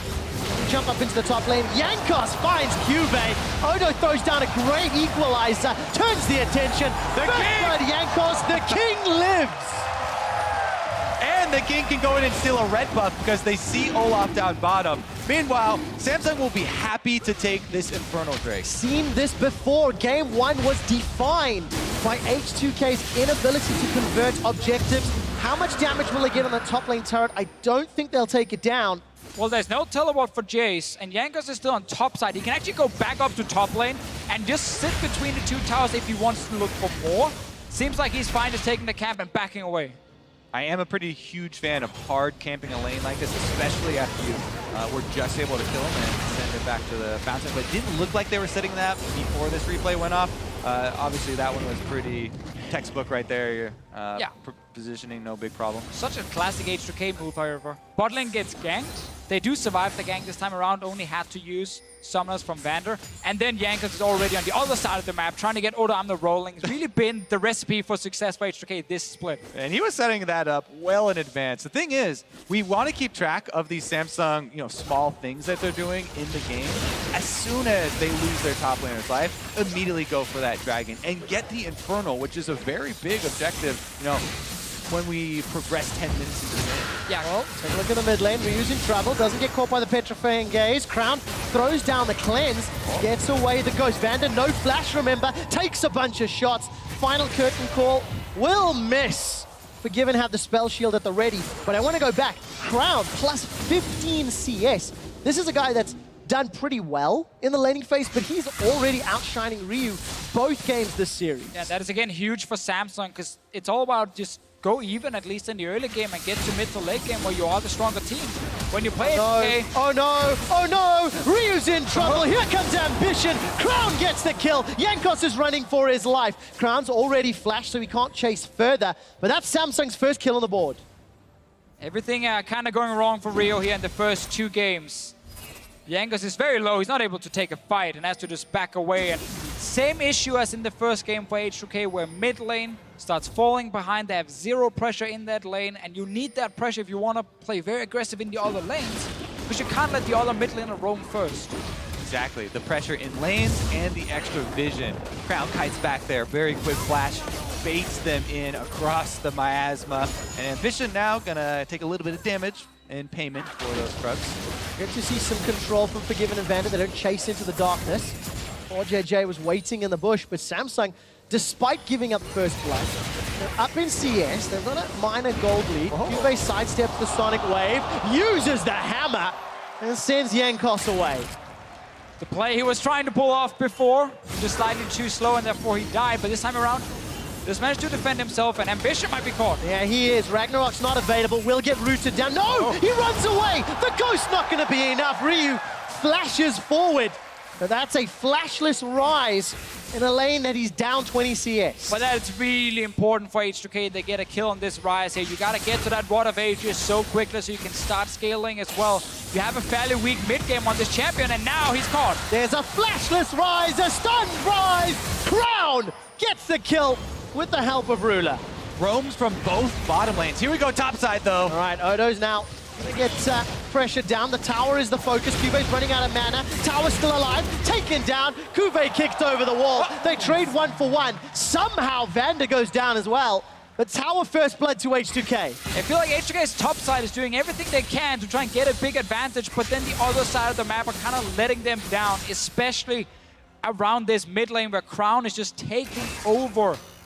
Didn't get to do a lot in the early game on Victor, but in late game he was fantastic as always, and now he's sitting on 3 kills already. Massive CS lead, and this is huge for Samsung because they're so close to even already in this early game, and despite losing top tower, every other lane is doing fine.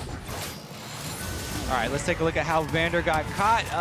Good ulti there from Ruler. Is able to get the slow, so the follow-up is there from Crown and Core JJ. The other thing I need to mention, though, is once again, you talked about, H2K, they're focusing top side. They're getting so much advantage on top side. The vision is just exploding for Samsung around Dragon Pit once again. That was the story. Last game, they had full control for the first 20 minutes of the game in that area of the map. And it's true once again. They have full vision in the red quadrant jungle here of H2K with pink wards to boot.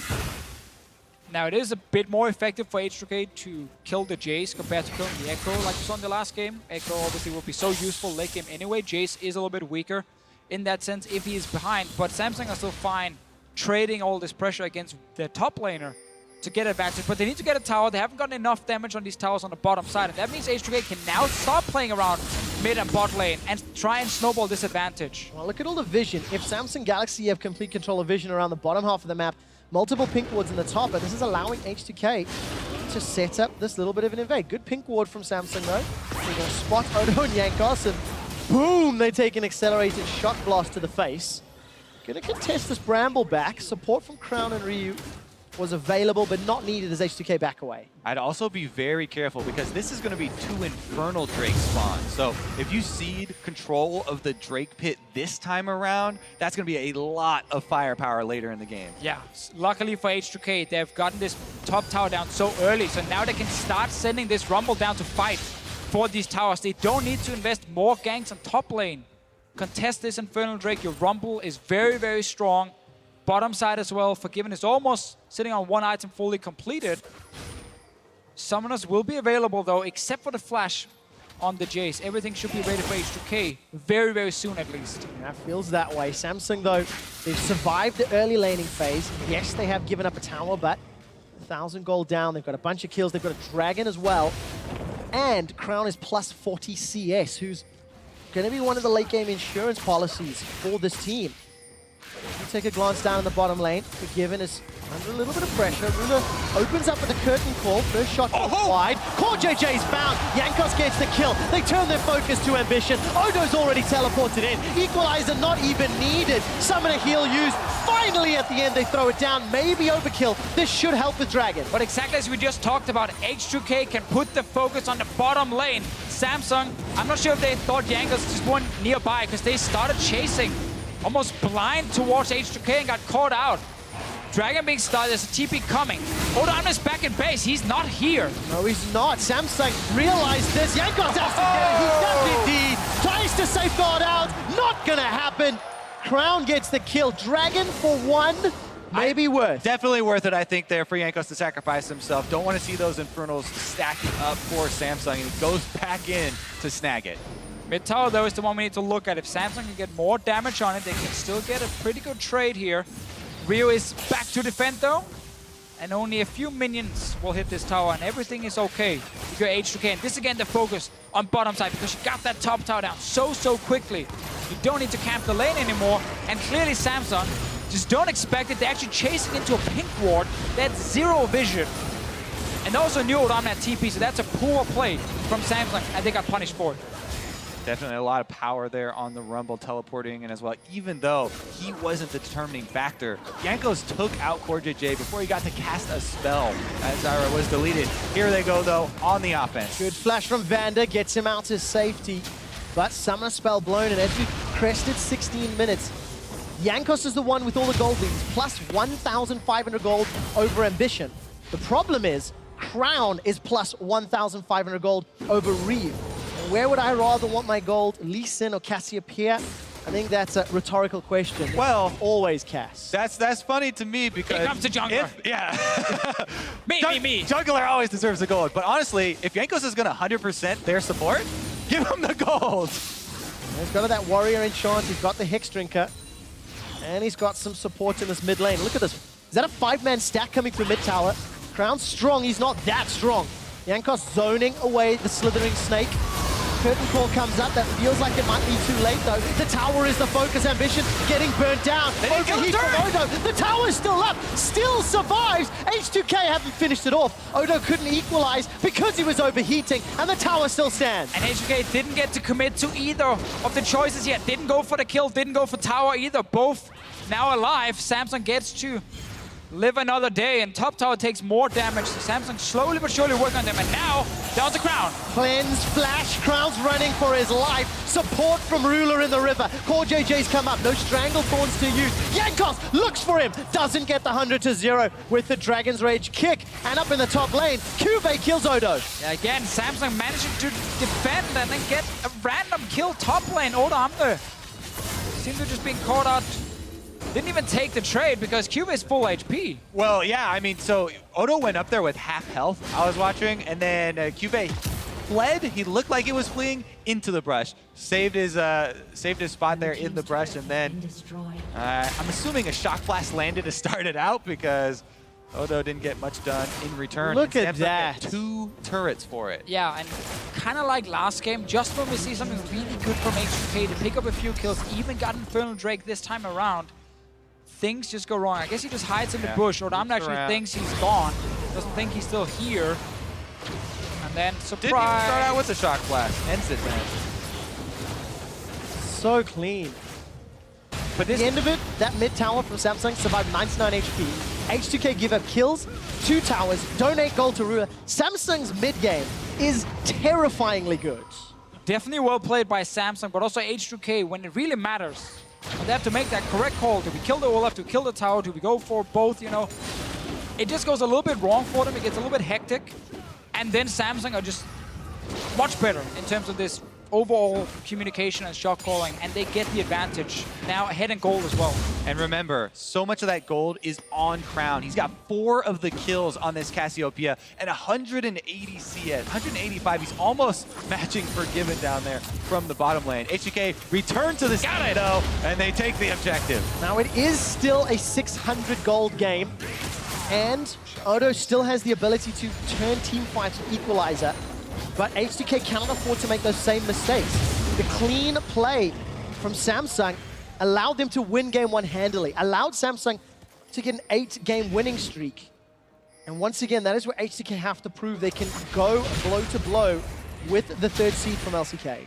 H2K have been able to match Samsung when it comes to skirmishes and team fights. But they've not been able to match the overall map play, and Vander is getting caught out again. And every single time it's Ruler starting with that ulti, catching someone. Yeah, the root came out from Core JJ. Forgiven's being dove in a tower. Strangle Thorns and Petrifying Gaze keep Ryu out of the fight. Up in the top lane, Odo's overheating once again. Cannot get that equalizer down.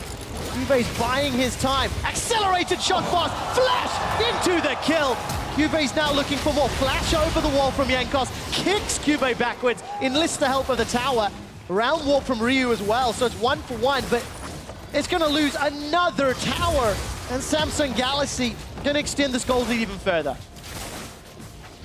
Well played by Samsung once again, catching out H2K. This is what we just talked about. Whenever H2K has to look for the play, Samsung seems to just be a step ahead on the map. Often starts with Ruler popping that ulti, and then they try and find the support, whoever is left alone, and they get a few kills from a nice dive as well on Forgiven after. And really Samsung just speeding up the game. Definitely huge props to Ruler in his rookie year, making it to semifinals of Worlds, and he was already drawing bans on the Jhin. First game, not available to him. Second game, he's showing you why. Here we go though with Cuvée going for that turret dive. When we talk about champs like how Jace can win this 1v1, now he's far enough ahead he can just dive on the tower as well. And Odamna knows, I mean, if he stays around, he's gonna die. Excited for him. Stayed for just half a second too long. The 2 players that we were looking to H2K to really step up and carry the game was Odo and Ryu. We kind of anticipated in order for them to win the series, those are the 2 guys that needed to carry. Ryu's had a tough time outclassing him. And Odo not having the greatest Rumble game. What a quick glimpse there of Jankos. Jumped onto Ambition, but no real damage follow-up. And the rest of H2K peel away. They will get this Ocean Drake that's actually not terrible against some of the poke that Samsung Galaxy can put down.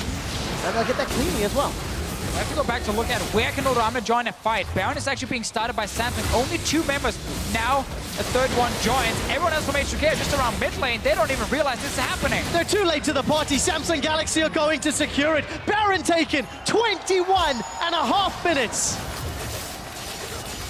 That mid game from Samsung, able to, Ryu gets snared up again, another hit from Ruler, but trading over the Ocean Drake there with no vision on the Baron. You can see Samsung didn't hesitate at all. Ambition pops his Ragnarok ultimate on Olaf to further burn down that Baron even quicker, and now with a 22 minute Baron there for themselves. That is ridiculously huge considering how close the game was. And we just have to give so much credit to Ambition as a player for joining this team at the start of the year, start of Season 6, and instantly improved the shot calling on the team. They became a really good late game team suddenly when he joined. He obviously stepped up big time as a jungler as well after having a pretty poor summer split in Season 5 on CJ.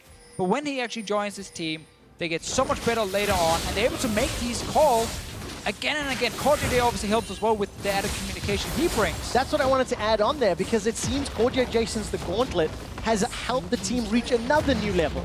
Every individual player stepping up, and Samsung Galaxy looking likely to close out this second game in the semifinals. Looking likely to make it back to the final. I mean, the organization of Samsung owns a World Championship title.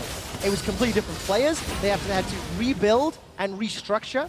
But over the last 2 years, they've progressively improved to this current form. It's what makes it such an amazing story. These are not all-star Korean players. This is a group that Samsung pulled together. They finished 4th in summer in the most recent LCK split. And if we're handing out medals, we gotta hand one out to Crown as well, because he has been carrying a huge amount of their game. He absolutely has, even more so when he's gifted those sorts of kills. Equalizer's decent from Odo, and all it's gonna do is slow down Samsung Galaxy. Flashes over the wall, that's a kill onto Crown. That's the shutdown gold, which could be so pivotal, but it's at the cost of a tower. QV takes another up top. There's still 1.5 minutes of Baron buff, and QV's not done. Last game he did it with Echo, this game he's doing it with Jace. He plays the map better than anybody else on the in the Rift. Yeah, he's so annoying in that side lane. H2K can't really deal with him because he can never kill him 1v1 due to the picks, but also due to his very smart play, and he's really hard for him to catch. He doesn't really get caught out that often, other than we've seen a few ganks early on, but that's just well played by Jankos, camping that lane. And Samsung are fine seeing that top laner die because they always get a dragon or get a kill on the other side of the map. So they keep trading his life for something else. As much work as Jankos has done and as hard as he has tried, just seems to be falling through the fingers here for H2K, as Samsung once again, they very, very solid hold on this map. Look at the very few wards here for H2K as they're trying to get back out onto the map to get some room to play with. Yeah, and it's so hard for H2K draft-wise because they really want to get a winning 2v2 bot lane, but they just can't with the Caitlyn being banned away. And then they also get ganked by Ambition a few times, making it even harder because Jankos is spending time topside while then Forgiven and Vander are left alone on the bottom side for most of the early game. And then Ryu losing mid lane. It just means the bottom side is controlled by Samsung. 2 games in a row now, basically. And it kind of stops H2K from playing the way they like to play, where every single lane is dominating and winning. Look at that stat. 6,000 average gold power play. He's going to be the target of a curtain call. It's a little bit of a heal there as he's forced to run away. Ambition looking to jump in, so no real kill threat just yet. Jankos and Odo, they're going to go toe-to-toe. Cube gets the more about Mortius, trades a kill. Then it's 2-on-1. Even the best players will die. That's what Jankos proves. I mean, QV was solo killing Impact, now he's solo killing Odoamne. Now Ambition is actually under attack, but he's Olaf, should be able to walk away. QV hates Western top lane. He's just killing all of them alone here and being such a big threat in the game. Samsung constantly playing 4-man together and then the odd man out, sitting there and taking down towers. It's even more impressive when you look at how the fact he was ganked a couple times. He lost his tower for Tower First Blood, yet still has a CS advantage, still has this gameplay advantage, and making Jace show off what it should do against top-tier players. Yeah, just to add a little bit more credibility to that, in the interview they had with Smeb, he was talking about how Odoamne and Impact were the 2 best top laners as far as laning phase that he did play against. And here is QV coming in and destroying them. I think it's important for the story, though, to highlight that QV wasn't always like a fantastic top lane. It had honestly a very rough road to this World Championship. You know, he joined the organization 2 years ago after the big Samsung White team split up, Samsung Blue as well. And he's been with them ever since, but he was not considered a good top laner last year at all. Gotten better and better, but not played at this level until now. Oh, he hasn't. Crown's going to be able to get away for now. Flash forward. Jankos gets the kick. Crown gets a gigantic shield. Stranglethorn will hold Ryu in place. Flash over the wall from QV. Looking for more, but he's eaten up 4 members of H2K. Almost gets the kill. Curtain Call might be able to clean up. Very good route from CoreJJ. Equalizer doesn't do enough to help out. It's a 2 for 2, and Ambition's looking for more. Ragnarok was used to get into the fight, but he can't get any more kills. Good start there from H2K, though, getting that pick and getting some kills and gold back in their pockets to try and get back into this game. Samsung don't give up on the play, though. After Crown gets kicked in, they still follow up, and Ruler on this Jhin can follow up from such a long distance. You didn't have to be there. But H2K trying to do what they can do to get back in this game. Just keep looking for fights, see if you can outplay them. Great ulti from Crown, stopping 3 members, but Jankos still gonna get him. They take down the first guy. It looks okay, but there's a lot of damage now on the rest of H2K. And the only thing they got so far was 1 kill. And QV goes super deep. Looks like he's going to be the next sacrifice, but then Jhin ultimate lands, and the snare from Core JJ keeps them in range of the Jhin ultimate, allowing Ambition to chase. Great play by Samsung Galaxy. I think they got that Ocean Drake while we were in the replay as well. I'm just going to put one last little cap on this QV discussion. Here at Worlds, got the most solo kills, so 1v1 out of any player. He's up to 14. He was leading Worlds in terms of solo kills as the semifinal started. He's picked up a handful more this series. And this was against Odo, who was a man who was doing similar things, but arguably against weaker competition. Yeah, I mean, if you love underdog stories, you gotta love Samsung here. I mean, the way that they clawed their way into Worlds with Ambition playing since 2012 and never getting here. Now in his first time here, they make it all the way to semifinals and have this strong of a showing. And all the other members have kind of similar stories, multiple role swaps and coming from different leagues. It's really great what they've been able to accomplish here on the international stage. The team didn't make playoffs more than once the last 2 years. And the one time they did make playoffs, funny enough, was in the summer split. Got them into the gauntlet as well. Beat KT 3-2, and now here we are. In some ways, the struggling team story is fitting of both squads.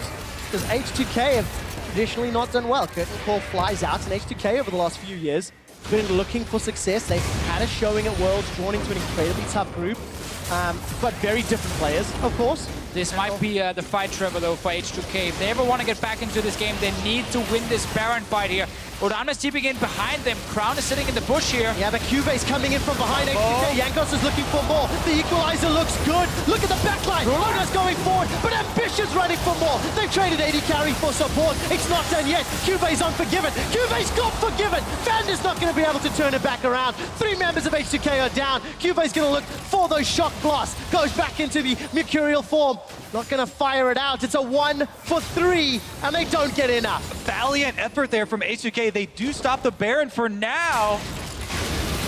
Early Samsung Galaxy are low. Ryu and Vander, can they pull off a miracle? It's a 2v4. Vander throws up the speed boost. Baron is helping out with some damage. No, will not be enough, and Samsung Galaxy secure the Baron. A lot of low members in that fight, but H2K didn't have the damage to take them down. That means another Baron for Samsung.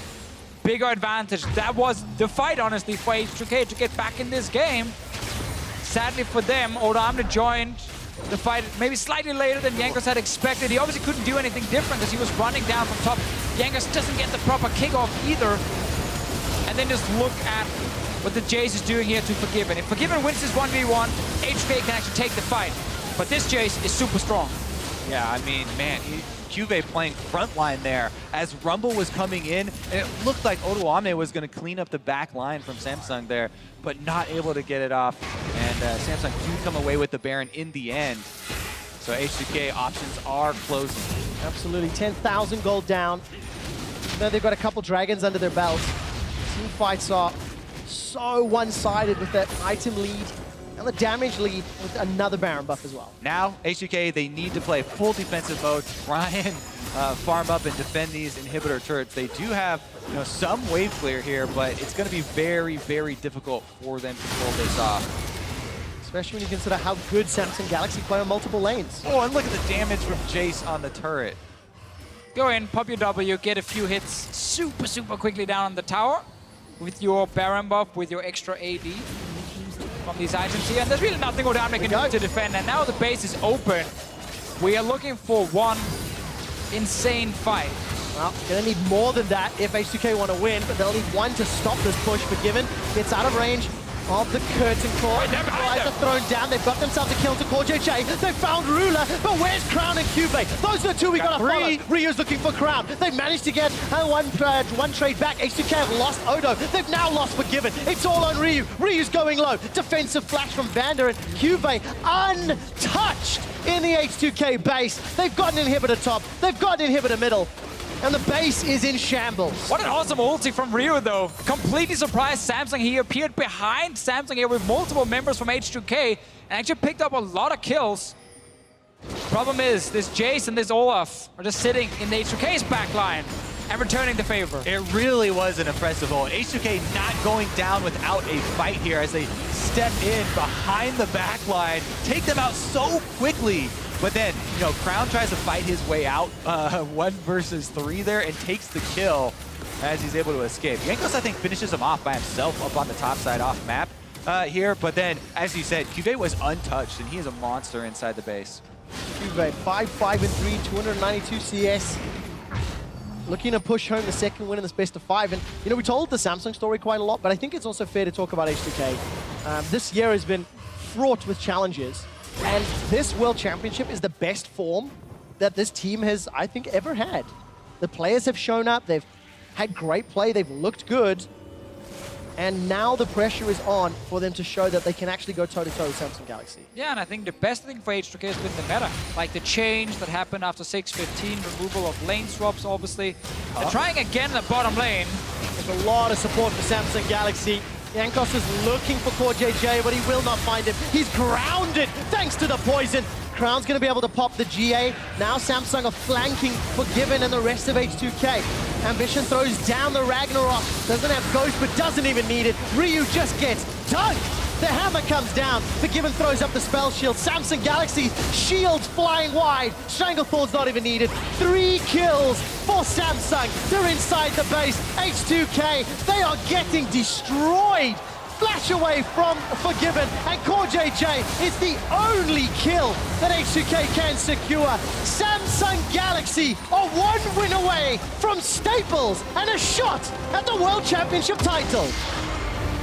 I feel like Game 2 reminds me a lot of Game 1, honestly, where Samsung are able to either trade whenever H2K is doing something or even beat H2K at certain parts of the early game, especially around the bottom side of the map and the mid lane, where Crown is just outplaying Rio at the moment, and it gives Samsung enough gold early on to at least stay even. And then you get to that mid to late game where they are just so good and where they're much stronger than H2K as a team. And the main hope for H2K so far has been Jankos. Jankos has definitely showed up here versus Samsung. He has been as much as you can ask from a jungler so far.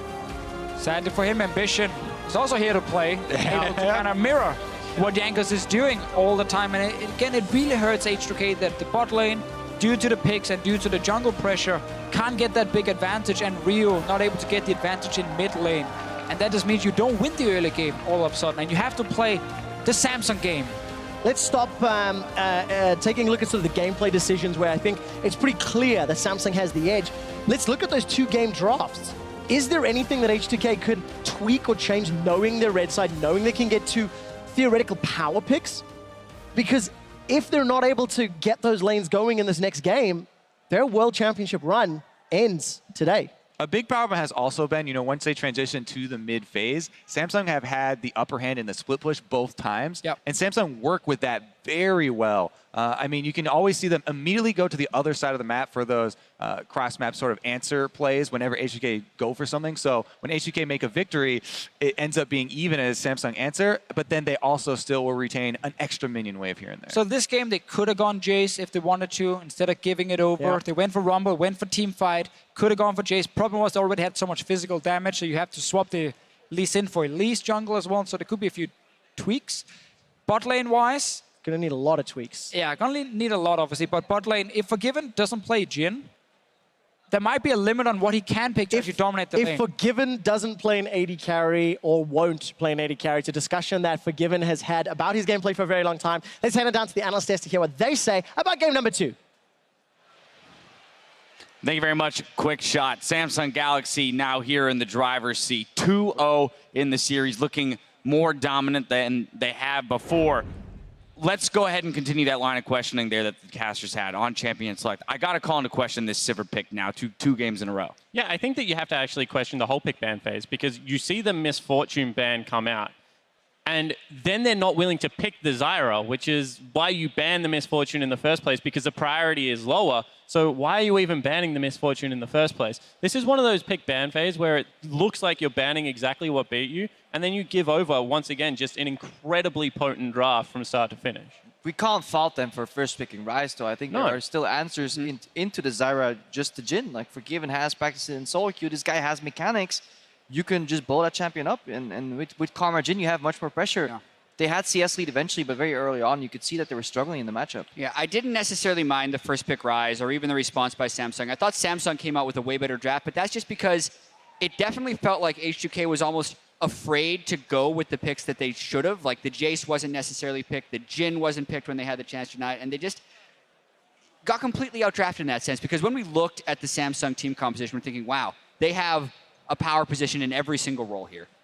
And for me, what struck me the most was in the early game. There was that early ward that H2K placed in the enemy jungle. They knew exactly where Ambition was starting on the Olaf. Then they warded his blue buff. And for that first 5 minutes of time, the enemy jungle was perfectly tracked. Jankos fell behind one single camp. And a lot of viewers are watching like, who cares? It's a single camp. Like, why are you whining? But it just means like, if you do that to Samsung and you give them the deep vision, they will get so much more of it. Yes, Jankos afterwards went off and had a really a good couple of ganks, but it's just the things in the early game. H2K need to do more with the vision, and it shows so apparently later in the game as well around these Baron setups. Yeah, and that's the microcosm of what Samsung has been like against other teams in this tournament.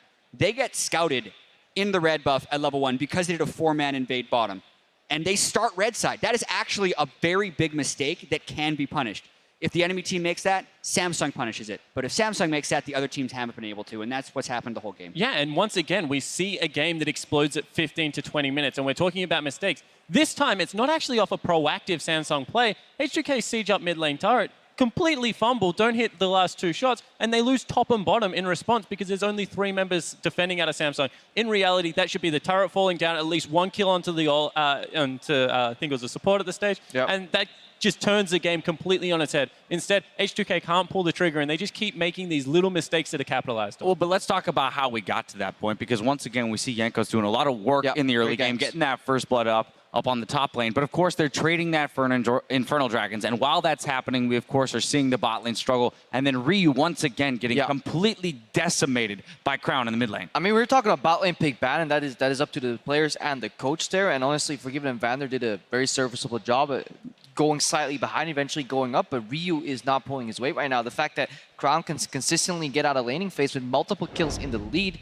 They tried to attack him, 2-man, got outplayed, gave him a couple of kills right there. You cannot do that against a player of the caliber that is Crown. Yeah, 100%. And the other thing that, if we're going to talk about the focus on top lane, I know that we've talked about in the past, if you go bottom, there's always a 2-for-1 bonus because there's 2 people down there, there's a turret, and there's a dragon. So if you do camp top lane, you have to be so incredibly efficient with your time. Jankos is being efficient at the moment, but he's not getting the big enough snowball going for Odoamne because we saw that in the end, the Jace still turns into a massive presence. Yeah, and I actually feel like Cuvée is doing to the world stage what Impact did to like the North American regional qualifiers. Right. He's getting a ton of solo kills every game with very little help and still just making everyone run after and try and defend him. He's been super impressive to me as well as Crown. I'm going to just say that Cuvée is doing to the world stage what he was also doing to the Gauntlet to juxtapose it as well at the LCK because this guy's been on fire for the last month and a half. Really has been impressive in that regard. And of course, Crepo, now I want to return to the conversation around Barons because if we reference the very first Baron in this game, Samsung Galaxy contrasts that to H2K's decision-making around the Baron. It was such a stark contrast. Yeah, it does build on the vision. We can see how easily they can take it, but it's all in a setup. Like, give that vision to H2K, they will make the same Baron call. The thing is, they just don't have the vision because one, Samsung fights it aggressively, and just it's the little things working together, these little steps, supports basing at the right time, pushing up the side lanes. Macro is such a intangible, invisible concept, but Samsung, they nail it, and that's why consistently their mid-game starts at 15, 16 minutes, and they always get an advantage, even though it seems like the opponent is handing it over to them. But when it happens every single game at World so far, we have to credit Samsung for it. And then, of course, their utilization of the Baron is massive. We saw the statistic in the drop-down in-game, averaging about 6.5K in their Baron power plays, is extremely large. But now I want to go ahead and take a look at the valiant effort put together by H2K to stop Samsung's second Baron. This one presented to you by Acer. Yeah, and this is one of those team fights where you've already fallen behind and you're like, we have to go at some point. So they look for the play. Unfortunately, the gold lead is just a little bit too great. But look at Forgiven here. Perfect spell shield, duels the Jace. It feels so bad. 1 auto, 2 auto, Q auto, boom, he's dead. Like, that has to feel so disappointing. This was such a well-played team fight here. Perfect flank equalizer almost by Odoamne. He was grilling the backline. And meanwhile, while Forgiven was getting soloed by the Jace, Ryu just got caught by the stun from the Cassiopeia, so he would have actually had a chance to clean up. It was very close, but once again, Samsung just kind of wins in those very small ways, and it turns into a pretty dominating thing here with 4 people at Baron. And you can't lose the team fight on multiple fronts. You can't have Forgiven dueling the top laner, lose, you know, mid laner walking to other mid laner stun. When you lose multiple micro interactions, the team fight's never going to go your way. And you just saw that is exactly what came out. And that is the second game in a row that Ryu has done pretty much the least damage in the game. And of course, we did see at the very start of that replay, Jankos kicking Crown out of that Rumble ultimate. And that just shows a little bit of that miscommunication within the fights themselves. It was mostly because Crown flashed himself, though. They were learning how to play against Jankos' Lee Sin. They said, you know, this guy gets close, respect him, flash first. Yeah, I will also say, though, that Jankos was shorting a few ward jumps and putting them in some weird places. He started the game incredibly clean, and this actually makes me worry for H2K, because when they've been rolling, they've definitely been rolling, but these guys have been known to tilt in longer series, and when your play degrades during a game in which you're losing, it's really hard to bounce back. Right, exactly. We talked about at the beginning of the day. One of these teams is going to have to suffer a loss right after the get-go. Having been on pretty large win streaks coming in, H2K now down 2 games, have to put together 3 wins to get back into the series, and Samsung Galaxy swapping back to blue side with no substitutions. So how do they mount a victory here? Yeah, I mean, when you have a look at it, this is where the mental fortitude really does get called into question. We've been saying all tournament long, like, how long can this streak actually continue for? Was it a supernova? How good is this rookie lineup in Samsung? And the answer is they're pretty damn good. So right now, if you're H2K, you need to go back to a comfort draft. Once again, try and execute on top side of the map, I think. But I just don't know if you can lose bottom lane by that much and mid lane by that much. And one thing that I'm impressed by as well is Samsung coming into this event, or coming into this series, had won all the games they got First Blood and lost the one game where they didn't get First Blood. So it's like, how are they going to deal if they actually fall behind? They've gotten First Blooded by Jankos in both of these games. Hasn't mattered. The only caveat being they had Nidalee. So I want to see H2K get rid of the Nidalee. I still think on purple side they can just draft fine enough. They can find enough answers. Pick and ban has been revealing so many answers to the current meta picks, and even the newer picks like Misfortune probably could find that solution. Just don't be stubborn, switch it up, go for comfort picks just like Spawn said, and then maybe just go all out on the early game. They have the talent to take at least 1 game. Samsung Galaxy looking unbeatable. We'll see if H2K can extend our series. Stick around. We'll be right back with match point between Samsung Galaxy and H2K.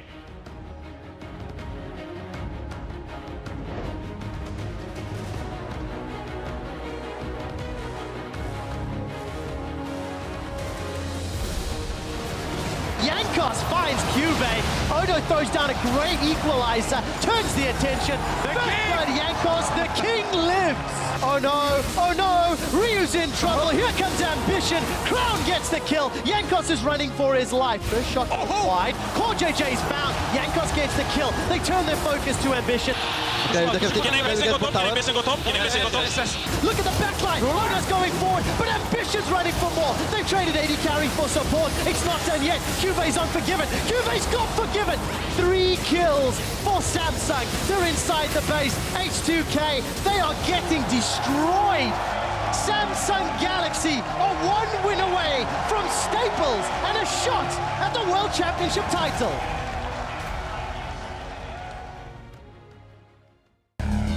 Dare to be different. Revel in the impossible. Introducing a little anarchy. Disrupting the natural order. Because a hero lies in all of us. Nothing is beyond your reach. Claim your victory and go forth to conquer new worlds.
Welcome back to New York City and Madison Square Garden. Samsung Galaxy is at match point over H2K. It is game number 3. Samsung have chosen blue side, as all of the teams have done throughout the course of playoffs.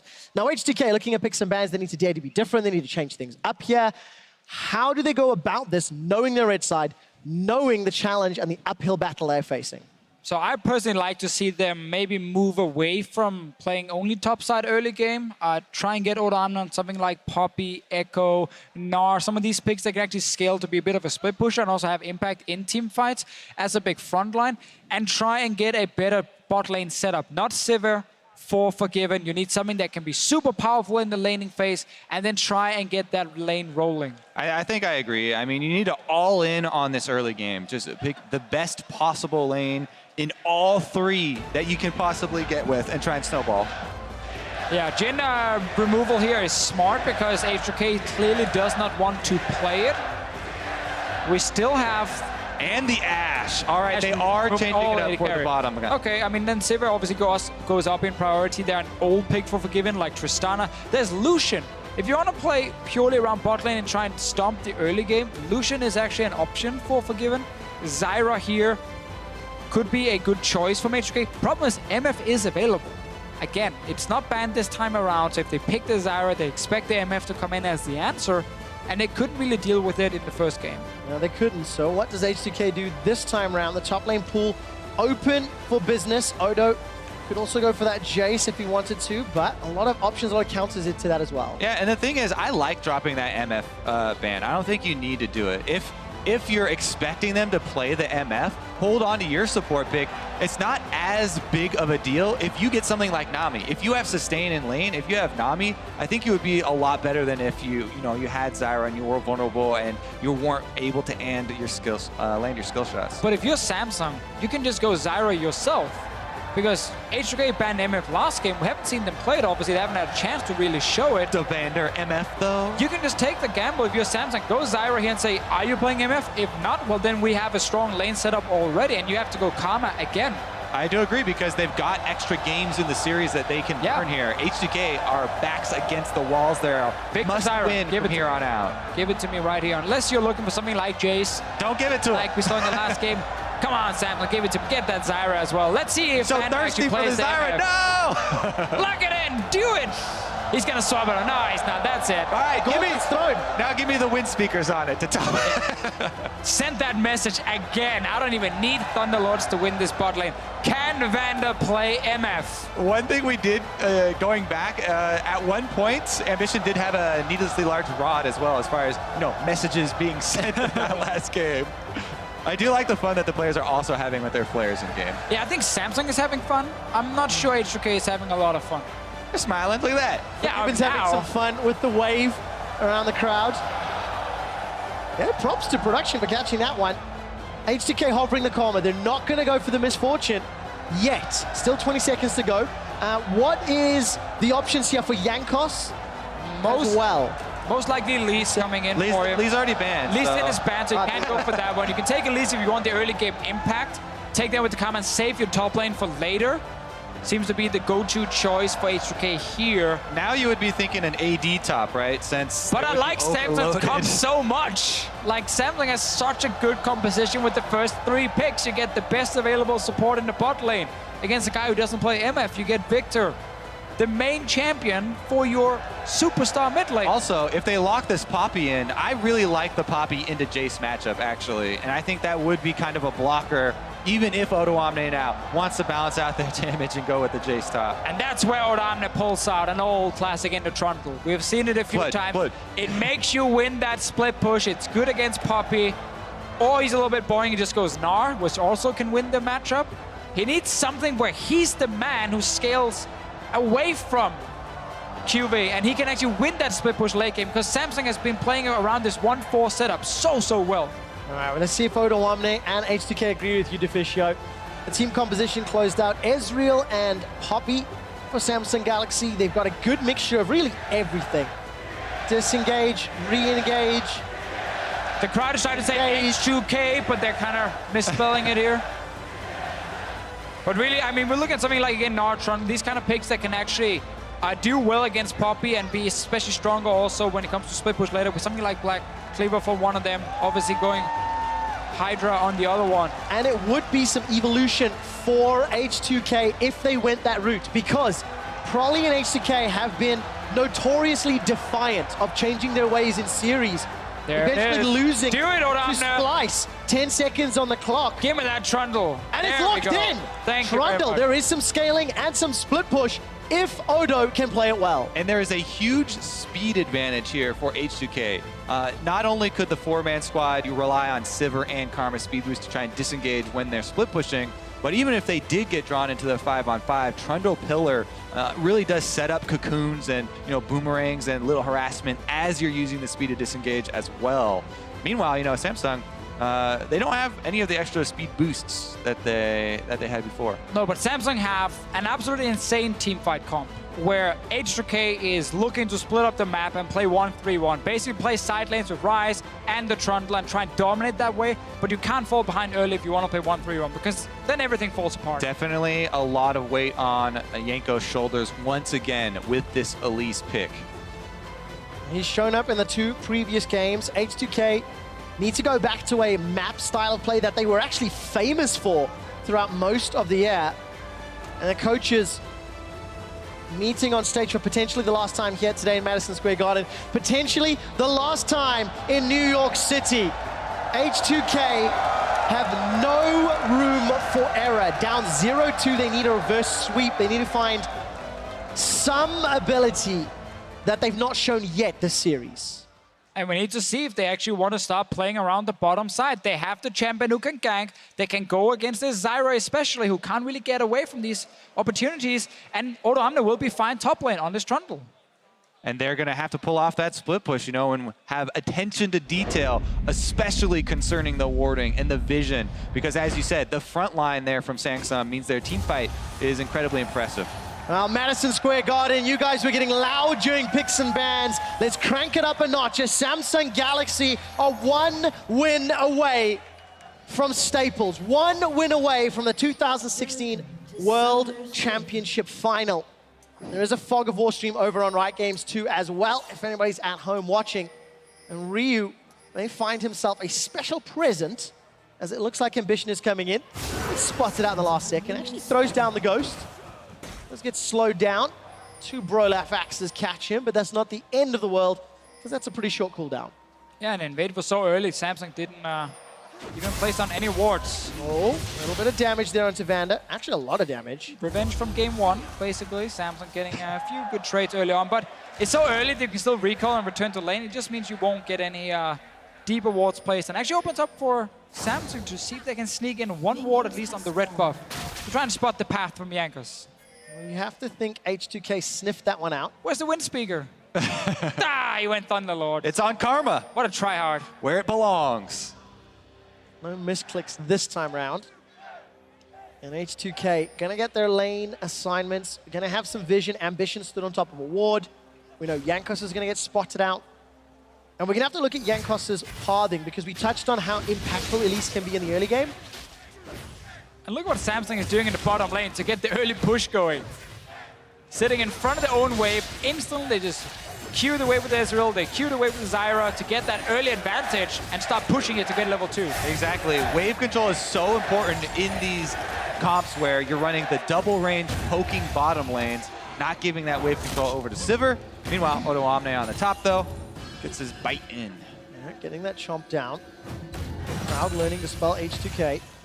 As they're evolving. There you go. And that's what H2K will need to do this game. And Ryu's going to have a much better performance. Going to be outranged by Crown. And going to have a tough time to farm, but currently doing okay in the first 2 or 3 waves. Hasn't missed a whole lot in the start, but I actually really like Victor against Ryze. Because Ryze is this kind of champion who needs to run at you to really be effective and deal proper DPS. Always about moving around, getting position to land these overloads again and again. And Victor is a champion who's really good at kiting because he builds Rylai's, he has the gravity field. It's very easy for him to slow you down and stop you from moving, from running straight at him, and that makes it very effective for Crown to deal with him. Especially with the cleanse. Ooh, a lot of damage. Crown's down to 100 hit points. Ryu looking, gets the flash. We talk about all the advantages. Ryu's got a flash available. Oh, and the jungler's colliding. Jankos, where's the cocoon? Let the Victor get his Rylai's, then we can start seeing the kiting. Early on though, good trading from Ryu. That's a good sign if Ryu can keep it up. The Jankos steal away that red buff. Yes, it looks to be the case. And his blue is still available to be secured as well. So small advantages here for H2K. Well, you got the small monster in the red camp. Red buff did go to Ambition first. Now they're looking to make that move mid lane, but Crown is paying respect there to the possibility of Elise coming from behind him because they last bottom in their own jungle. Good hit from Vander, getting 2 members, and Ryu getting ganked, as we have seen every single game so far, and forced to use both summoners so early, always tilting the matchup in favor of Crown. And he's forced back. He will get his tier anyway, so it's not the worst to go back, but the wave is actually in a pretty annoying spot for him because the wave is slowly but surely pushing towards Crown here. All right, Odoamne's in trouble. Got a gigantic wave in front of him. He needs to survive this. The cost is too high. Pinned against the wall. First blood goes to Ambition. Ambition with the 2 extremely high value ganks there. Double summoners off of mid. Gets the dive bottom or top where Odoamne misses out on this huge triple stacked wave. I'm gonna have to use that teleport to get back to lane as well. Try and pick up some of them. So much pressure. Odoamne comes back with a cull on his top lane Trundle. Loses out a lot of CS, and first blood to a rampaging Olaf is terrifying. And Odoamne is the guy who was supposed to just sit on his own and start outscaling the Poppy, obviously much later on in the game, and that's why it's such a good play early on here from Samsung. Poppy against these melee matchups can push early with her Q, and then get this guy on the tower. And because Ambition was full HP, had a great path towards topside, he can pull off this gank. And we haven't seen Jankos return the favor just yet. He's level 4, and it's hard for him to really pick a lane now. No summoners in mid lane from Rio. Odoamne, no flash top lane, already slightly behind. It is really difficult as a jungler now to pick a lane. Definitely so. Ambition getting himself ahead very early on here. And this is Samsung beating H2K in the early game where they were given the highest chance to succeed. Juve now needs to pick up that shield if he wants to continue the trade. Another good stunt, heroic charge down to Odo. Even with the minion support and heal, Odo comes away worse for wear.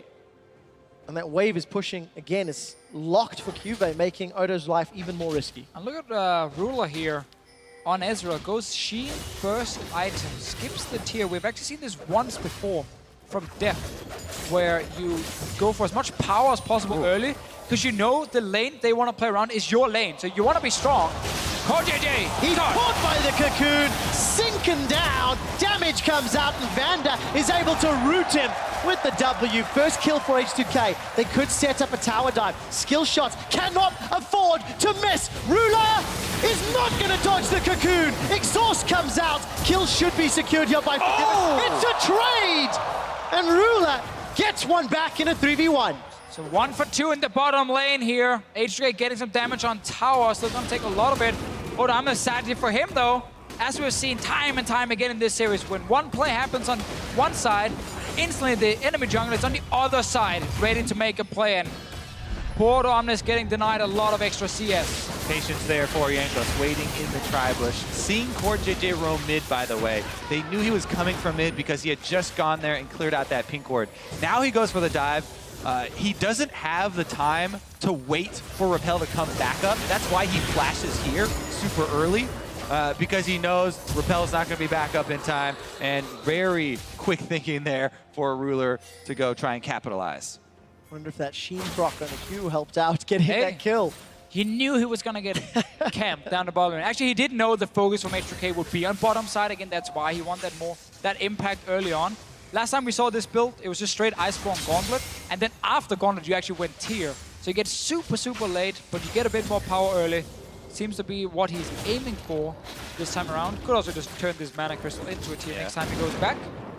Yes, it'll depend on how the rest of the laning phase plays out and how this 2v2 matchup goes toe-to-toe. We touched on how important it would be for Vander on this Karma to show up because he did not go MF into to the Zyra, which is what we've learned in semifinals is the counter. So pressure on Vander to show up as Ryu is now under pressure in the mid lane. Yeah, once again for H2K, it's really hard for him to get every single lane going. There's always one or two lanes struggling, slightly falling behind. Good ganks from Jankos again to try and snowball one of the lanes, but then you can see the rest of the map not really win out on it. Exactly. Ambition has been getting so much value from his mid and top ganks that Samsung have really taken over in that area. And you see those ganks be rewarded with CS leads for the lanes as well. Well, there's no summoners in that bottom lane, and you guys spoke about Jankos' impact. It's very difficult to gank the ultimate of Zyra as well. But is that where Jankos is looking, or does he have to help out Odo in the top lane to unlock that split push? Well, we talked about this in the pick and ban phase, how H2K had to start putting more focus on trying to win bot lane and unleash Forgiven, basically. Gank towards mid lane. Jankos is here as well. It's going to be a 2v2 if a fight does happen. Watch the discipline there from Samsung, though. They don't want to chase into the dark side of the map. They know they don't have vision. They're not even going to go for that possible 2v2 and chase him down. Meanwhile, QV will get back up to his turret in time to catch that wave that Odoamne is pushing. It's a really good warding, bottom side. First the ward in river spots Jankos, then they put a pink in the tri-bush, spots Jankos again, and he's simply not able to gank the bot lane without the flashes. And they're just playing super safe on bottom side, knowing that is where he's aiming, where he's going. Oh, so much damage onto Ryu. And now all of a sudden, here comes Ambition. Early flash comes out. Jankos, even though he connected the cocoon, the Ragnarok was up. That's a kill for Samsung Galaxy. Crown and Ambition running for their lives. They easily take apart Ryu. H2K were trying to set that up for so long with Ryu baiting on that bottom side, and then Jankos coming around through the mid. But he took too much damage setting up the play, so that Ambition once again gets such a high value. Only a couple seconds of his time, pop the Ghost and ultimate, and he's rewarded. Yeah, so he's trying to set this up, takes a huge trade in exchange, and Ambition just runs straight through. Yeah, and Kobe, just before you talked about how Samsung didn't want to chase into the dark side of the map, which was the bottom side. Ryu was still standing towards that side because that was supposed to be the strong side of H2K where they had the vision control, and suddenly a random Olaf shows up from that side, surprising him. Now he's caught out, and just a really good setup again, and execution from Samsung. All right, 10 minutes has gone by. H2K are down nearly 2,000 gold. They're down in CS in both top and mid lane. And this was a team composition, gentlemen, that you said should not fall behind early. Otherwise, it becomes so difficult to play from behind. They're going to lose Tower First Blood in the top lane. It looks like that will go down shortly. Jankos is trying to set up for a play in the bottom.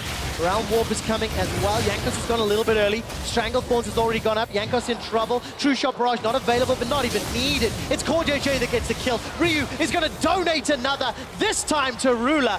And the tower's not even traded. 2 kills, Tower First Blood. It's a 4,000 gold lead. Oh, and they're not done either. They can take control of the dragon area. Odoamne under fire. Oh, Odo teleports it in for this one, and Crowd's gonna run him down. Chaos Storm forces the flash. Odo wastes his summoner spells. Something we have seen before. When one team are down 0-2, they get very desperate when they try and make plays. They stick to camping the bottom side. Jankos goes in way too early because he knows Samsung already on the way down here to stop this play from happening. Simply means he pulls the trigger too early, he dies, the rest of his team goes down as well. They are 4,000 gold down 11 minutes in. It's another huge lead here for Samsung. And remember, they've only dropped a single game at this entire tournament. If they are able to close it out cleanly, I mean, that's as good as a ramp up to your match with SKT in the finals as you could hope for. They are looking quite good. They've been completing every single level without really having to do anything that was too hard for them at least. Achievement unlocked. Achievement unlocked, but now the end boss is waiting for you very, very soon if they can finish this game. And it's looking very good for Samsung so far. Desperate moves from H2K, as we've seen before, and it just does not pay off. It would be a 10-game win streak to get Samsung Galaxy into the title fight. But for H2K, they've shown some great games against teams who initially were anticipated to do much better. The problem for H2K is where they were strongest, their opponents today have been able to match them, unlike all of the opponents leading up to this day. Yeah, exactly. The playstyle of H2K that was built around winning 3 lanes, simply not possible when you face a Korean powerhouse. Because that's one of the things I really like about like Samsung, Rocks, Tigers, SKT is that they can match these teams from other regions individually, and then they can also outsmart them by just being much better late game and much better in terms of overall macro understanding. So they can really match everything you're doing, and it's what Samsung has been doing today. Yeah, Ambition even playing hyper forward, stole that red buff away, throws down the Ghost and threatens a dive onto Odo. Odo1 now defending his inner turret top. H2K were able to secure a tower. That's a small solace. It's a 3K gold lead. Now they're going to defend mid lane. But I don't know if they've got the numbers for this. Samsung Galaxy, they're grouped up. 4-man stacked in the mid lane. Starting to push up. Juve's going to use the zoning Keeper's Verdict. Let's see if we can find a target. Poppy Copter does not lift off.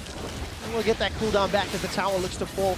Uncontested, clean play from Samsung. And the next step, very quickly taken by them, is to move up this vision line to both sides of the jungle. They go collect their extra gold off of bottom side here, at least a lot of the health, as Forgiven and Vander are positioning like they want to chase him off, but it's just a bit too late there, and Samsung collect all the outer turrets.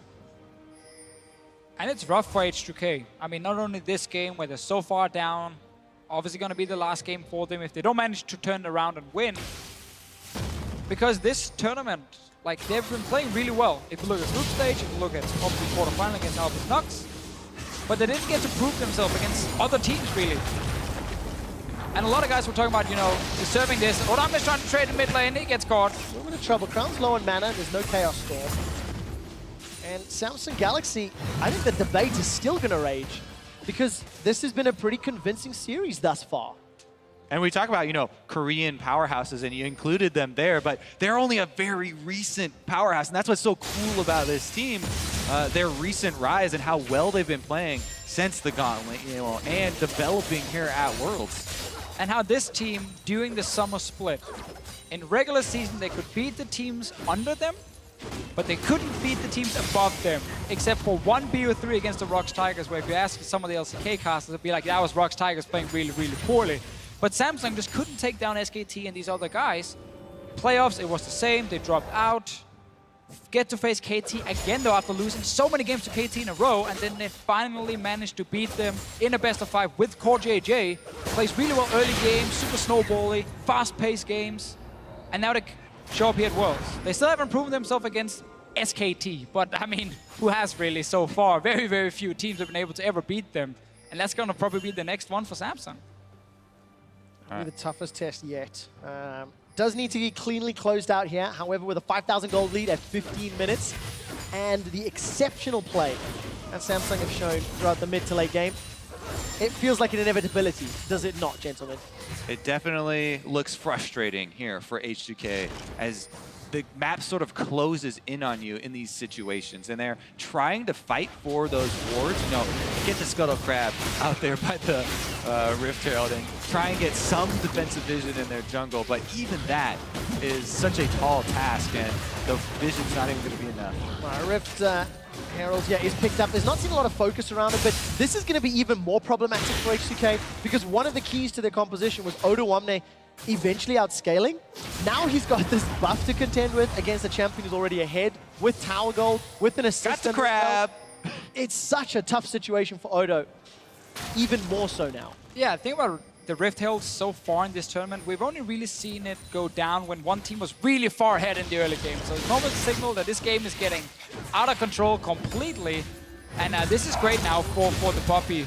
Because even if you get outscaled, it doesn't matter now. You're going to keep this even, and if you do lose, the rest of your team is going to win. All right, well, Odo's trading fairly well, actually. Still on top that frozen earth of his. Throws down the ultimate, the Subjugate. May actually be able to get a kill here. Cube still alive. Throws down the Keeper's Verdict. That gets rid of Odo. Now he's fighting Vander. Will finally go down to Ryu. But the rest of Samsung Galaxy have moved up. So H2K, they get themselves a kill, but, I mean, that took, what, 35 seconds? To take him down? But now you have to try and then look for a play in the mid lane if you are H2K, because you're 4v5. They're gonna look for a play in the jungle. Ambition's got no Ragnarok. He was rooted in place. The rest of H2K cannot chase further. Forgiven used his heal and his ulti and wasn't able to push further, but that's a small reprieve from the pressure. They get a kill, they get a few waves of CS, and that's gonna slow the game down at 18 minutes. I mean, that's what H2K need to do. Exactly. Again and again and again to close this lead. The game was going way too quickly for them in Samsung's favor, and that's a very good first step back into the game. They're going to have to make more on top of it and capitalize, but good pick there from H2K, able to get some gold in their pockets. Yep, Trinity Force picked up Rula. He finished off that man immune, did not go Frozen Fist, which is what we were talking about earlier. But the mid-game's been accelerated. Yeah, I like his build a lot, honestly. Seems so weird to skip tier early, but he got it still fairly quickly in this game and straight upgraded it as well. And he's just super strong on 2 items now. Holy moly, that damage! All right. Happens when the enemy mid laner is pretty far ahead of the rest of your team and you don't have any MR just yet. No, he doesn't. Ryu's gonna flash over the wall as Ambition and run in with that Ragnarok. Trading some damage. Crown goes low, but there's no additional follow-up for H2K. Yeah, you can see the price you have to pay to try and even get vision in your own jungle right now. And that chunk onto Jankos and Ryu is going to mean the Drake over there to Samsung. Cloud Drake and Ocean Drake so useful as well at this stage of the game. Get in between lanes, get the vision, make sure you're always healthy for a fight. That seems to be the case for Samsung Galaxy. Ryu playmaker? Let's find out. Throws out the overload, will get rooted down in place and then locked down and then knocked up. Not gonna find the kill. The plant blocked the overload. And Crown survives with the help of Core JJ. I love the cleanse from Crown there. Cleanse into a sidestep to dodge the damage from Ryu. Stays alive, and H2K again, they're just trying to take a few fights here and there, see if they can get maybe a kill, slow down the game a little bit more. See Ryu here, and look at the little moves from Crown as well. Good start, cleanse, sidestep, and then the annoying plant in your face. Those are kind of signature Ryu plays where he tries to create this fog of war, trap by himself to get back into it. You know, at this stage in the game, you don't fault people for trying to take super risky plays like that because they're so far behind. And they do need to make, you know, a bunch of those picks to work out. Right now, though, Olaf does have his ultimate, so even if you do pick him off, probably just get the ulti out. I mean, the goal differences are terrifying. Ambition is up. Jankos by around 1,800 gold. Crown is currently at 2,200 gold over Ryu. There's the numbers on your screen. Nearly 1,000 for Rula. Nearly 1,000 for Core JJ. I mean, when you've got a 5k gold lead, yes, that is going to happen. But when you consider that lead was accrued by what, 16 minutes in game? Maybe even earlier. Maybe even earlier. It was incredible. So H2K still playing defensive. What's your what's your power read say on Samsung right now? Because it's pretty hard to judge sort of the peak of this team since it is such a recent rise. Look at that AoE! Chaos Storm sends H2K away. Samsung secured a 21.5-minute Baron earlier this series. Do they risk it now? The answer does not seem to be yes. I mean, one of the things we were looking at, if we, no, takes away the grump as well. We get more fights. We do indeed. What goes up must come down. Jankos drops down, flashes over the wall. Ryu takes a siphon power to the face, forced to run away. Death Ray comes out, Ambition connects with the undertow, but there's no further follow-up. And Ryu still dancing on the edge of safety with this additional damage. Samsung have now peeled back to Baron. We'll have to answer your question in a moment or two, Kobe. No real support yet from H2K. There is a teleport from Odoamne, but he simply has got nowhere to go with it. And it's the same kind of play from Samsung where they make sure there's zero chance of H2K getting a fight or a potential Baron steal. They force every single member away first, have proper vision down to see 2 pink wards behind the Baron, and then they take it super far ahead. I think the big question for me, and something I talked to Papa Smith here about before the game as well, was like Samsung late game with Core JJ. Was it the same level as Samsung late game with Wraith that we saw back in LCK during the summer split? And I think in this game here, or in this series, we've seen Samsung late game have fantastic shot calling again. Like full understanding of when do we have power spikes, how are we going to win this game, how can the other team win the game, and how do we avoid any chance of them actually coming back. So I think they have shown really good late game, but there's such a big difference between the pressure H2K will provide compared to like SKT. And that's where we're really gonna see the big test for Samsung when it comes to the late game. They've been able to get multiple early Barons. They've played the side lanes well. They understood their team composition in game 1. Didn't run the risk of a Baron fight. Ambition is just quite literally going off. As he starts a 1v2, is able to zone away enough H2K members to allow a lot of damage. Now, QV's being run down. He's got Flash available. He's got Ultimate available. But while he's the target, the rest of Samsung are playing the top and the mid lane.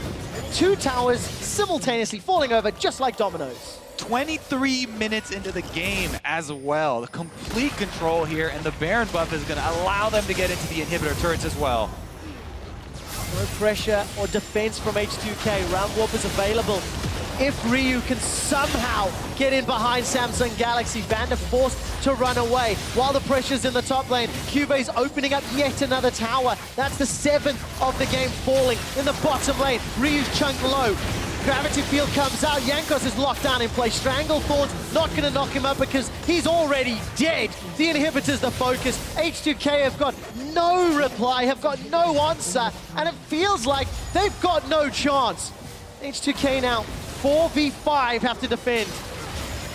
Ruler's going to get knocked aside the Pillar of Ice, but look at this. Every single lane is under pressure. Ruler's going to sidestep away, finally goes down. Ryu gets a kill, but it doesn't feel like it matters. The inhibitor's now the focus. The rest of Samsung realize they've got to back away ever so slightly unless they can get some CC. Ambitions on the front line with Ragnarok available. Ryu still with Round Warp, but it will not matter. All Samsung was looking for was the inhibitors, get the super minions in. It's still hard to finish the game, you know, this early on with double Nexus turrets alive. So you want the super minions with you. Sadly for Samsung, small loss. They only got 1 inhib. Boo-hoo-hoo. I'm sure they're still very, very happy. And Korean problems. yeah. Didn't get 2, only got 1. So we'll only have super minions coming from 1 lane. But they can go back in now, pick up that Infernal Drake, go back into the base of H2K and look to do exactly the same play. Yeah, I mean, pick up Infernal Drake on your way there, add a little bit of extra damage to boost up those recent purchases they were able to make. I think it's tough, again, to be H2K. Tried to touch on this earlier, but then we had a lot of action going on. Like, they really wanted to show something against Samsung. They wanted to show, hey, being the top 4 at Worlds, it is legit. It's not just, as some people are saying, an easy route here. I still think H2K can look at this tournament and be very, very happy. Because if you look at the entire run, the other playoff teams, the second seeds, I think RNG was the only one who could really give them a run for their money. So no matter who they would have drawn to kind of prove, yes, we are good enough to be in the top 4, I think they could have made it all the way here, no matter who they got from that second seed. Sadly for them, they didn't get to show more against Samsung. Unfortunately not. Their early game strength has been thwarted. Given's going to sidestep some of that damage. Crown throws down the flash, the cleanse. H2K are pushed all the way back. Their last inhibitors are the focus as Odo is trying to dance with QV, but he simply hasn't got the feet to handle it. Odo goes down. The inhibitor follows as well. Samsung will take another immediately after, and there's supers pouring in from the top lane. It's 25 minutes into game time, and Samsung Galaxy are setting their sights on the Nexus turrets. Wave clear from Forgiven is going to be put into question. Stranglethorn buys some time. Jankos looks to at least get a kill back. This might slow things down, but it's at the cost of Ryu's life. H2K are running for their lives. Forgiven's trying to do what he can, but Rule and Ambition trying to put the damage down and flash away defensively. The Nexus turret is falling under pressure. QV left untouched. H2K, they cannot leave their fountain. H2K, they will be going home. And there's nothing that they can do. A 3-0 sweep of Europe's H2K will send Samsung Galaxy to the World Final.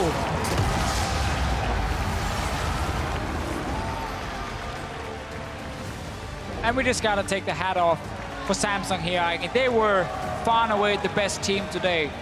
I think especially we should look at game 1 and game 2, where H2K tried their best, but Samsung were able to match them early on and then, of course, beat them in the mid to late game. Last game here is where you just try something. You're desperate. You go for every single play you can. Backfires very early, and then the game snowballs out of control. Definitely agree. And there were moments where H2K were able to pull out some big plays. Jankos in the jungle early had a lot of moments where he shined through. They were able to have a couple of collapses there. But honestly, what this does mainly is build up that story for Samsung headed towards SKT. Definitely the underdogs, but really where is their peak? After only dropping a single game in this tournament, you know, they've been just rising and rising and rising. I'm going to go back to the question you asked about 10 minutes ago, Kobe. What is the power level of Samsung Galaxy? Where are they truly? Madison Square Garden, Samsung Galaxy advanced to the World Final to face off against SK Telecom T1. Individually, it feels like every single member of this team has provided phenomenal performances throughout the majority of the group stage. Yeah, and I think after a lot of people saw week 2 and how Samsung, even Rox, and of course SKT were playing, I think a lot of people were actually expecting a Korea versus Korea final because these teams are just looking so good and no other team have been able to challenge really any of them, especially not in BO5s. We've seen a few one-offs and best of ones, but as soon as we got into playoffs, LPL couldn't challenge them, Europe couldn't challenge, NA couldn't challenge. No one could really do anything against these 3 powerhouses from Korea, and that's why we now get SKT versus Samsung in the final. We're gonna have another series to talk about the Samsung story, but for H2K, they still showed up. When you look at the European LCS as a whole, H2K, the underdogs. There was some expectation maybe they can make it out more so than Splice, despite not having the greatest end to the summer split. But it's just a sour taste to end what was actually a fairly positive World Championship. Exactly. I saw some of the tweets from some of the players before the game. So like, we want to go in here, we want to show how good we can be. We had Forgive and talk about in one of the interviews, the highs of H2K are really high. The lows can be fairly low. I don't think they underperformed in Game 1 or Game 2 at all. I actually think they were very competitive. Problem for them is Samsung could just match them again, as we talked about again and again. Individually, Samsung can match every single player. And then Samsung is just a better team as well and much smarter about how to play the game later on. And then it's really difficult if you're a team who relies on winning that early game to get your big advantage. I think H2K can definitely be proud of getting to this point. I mean, their expectations for them were nowhere near semifinals, and they definitely were able to show up on that stage. Yeah, they really did. It is unfortunate to see that in Game 3 they really got crushed, but as you mentioned, Deficio, Game 1 and 2, the early games, some of the outplays, and then just the big questions, what happened to Ryu today? Because he was not the Ryu from last week or from week 2 in San Francisco. No, definitely not. He looked so good before this. Can look at Crown, give him a lot of credit for that one. He's obviously a fantastic mid laner. He's played better than some of the other guys Rio has played against so far in the tournament, and we saw that. Can Crown step up against FLICKR next week?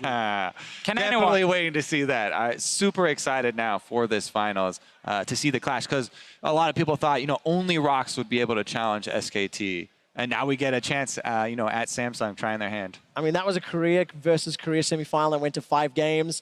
The storyline of Blank and Bengi is going to be talked about for a long time. Now you're going to add Ambition into there, a jungler with arguably even more story than these guys.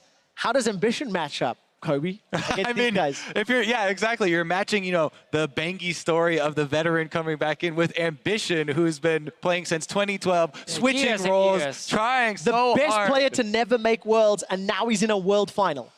Whew. And he's been able to mold this entire team, right? You talked about it a little bit during the cast with the shot calling of him coming in, and that very much is in Korean culture with the elder on the team, demanding a lot of respect as well. Yeah, I think that's a really cool part, with the shot calling, making them a super strong late game team, but also just individual performance from Ambition. Like, he wasn't always a jungler, he was a mid laner who turned into especially that third game. Part of the reason it was such a smash. I mean, we've seen this all tournament long. I feel I can remember like one really bad game he had against TSM very early on. There we go, we got to add it into the cast. And then we just had basically a perfect performance from Ambition ever since. And that's something that really stands out to me, that a guy like him can show up big time now. He was great, obviously, in the summer split from Samsung. And many of these members just stepping up big time. Was it a mistake to not ban Victor? Was Victor part of the reason? I mean, Ryu didn't play well, but would that have made any difference? Crown's Rise is also incredibly impressive. So you have to do some other things, pick it away, first pick if you aren't going to. And I think you should have banned it. I don't think you would have won. No, it wouldn't have made a difference, probably, is what it boiled down to. Gentlemen, thank you for the insight and thank you for the cast. For now, we're going to head down to Shox for a post-game discussion with Samsung Star in the mid lane. Thank you very much, Trevor. Indeed, standing by with Crown, who had an absolutely fantastic series. The first thing I want to ask you about is the aggression of H2K in the early game throughout that series. Every single time you guys had an answer for it and you could turn it around. How did you do that consistently throughout the series? 그 이제 H2K 팀이 이제 매 경기마다 초반에 적극적으로 공세를 펼치면서 이제 삼성팀을 압박했는데 또 그때마다 매번 이제 침착하게 맞받치면서 경기를 이제 승리로 이끄셨습니다. 어떻게 그렇게 매 경기마다 초반 난관을 극복하셨는지 말씀해 주세요. 네, 그 H2K 팀이 초반에 엄청 매섭게 잘 플레이를 하는 거를 경기에서 계속 봤어요. 그래서 저희도 준비하면서 초반만 조심하자 이렇게 생각하면서 이제 초반에 좀 조심하면서 했는데도 엄청 매섭게 해서 네, 좀 실수가 많았는데 그래도 이제 그때마다 저희가 중요한 거를 좀 계속 생각하면서 서로 콜을 해서 계속 중요한 거는 지키면서 플레이를 했기 때문에 역전이 가능했던 것 같아요.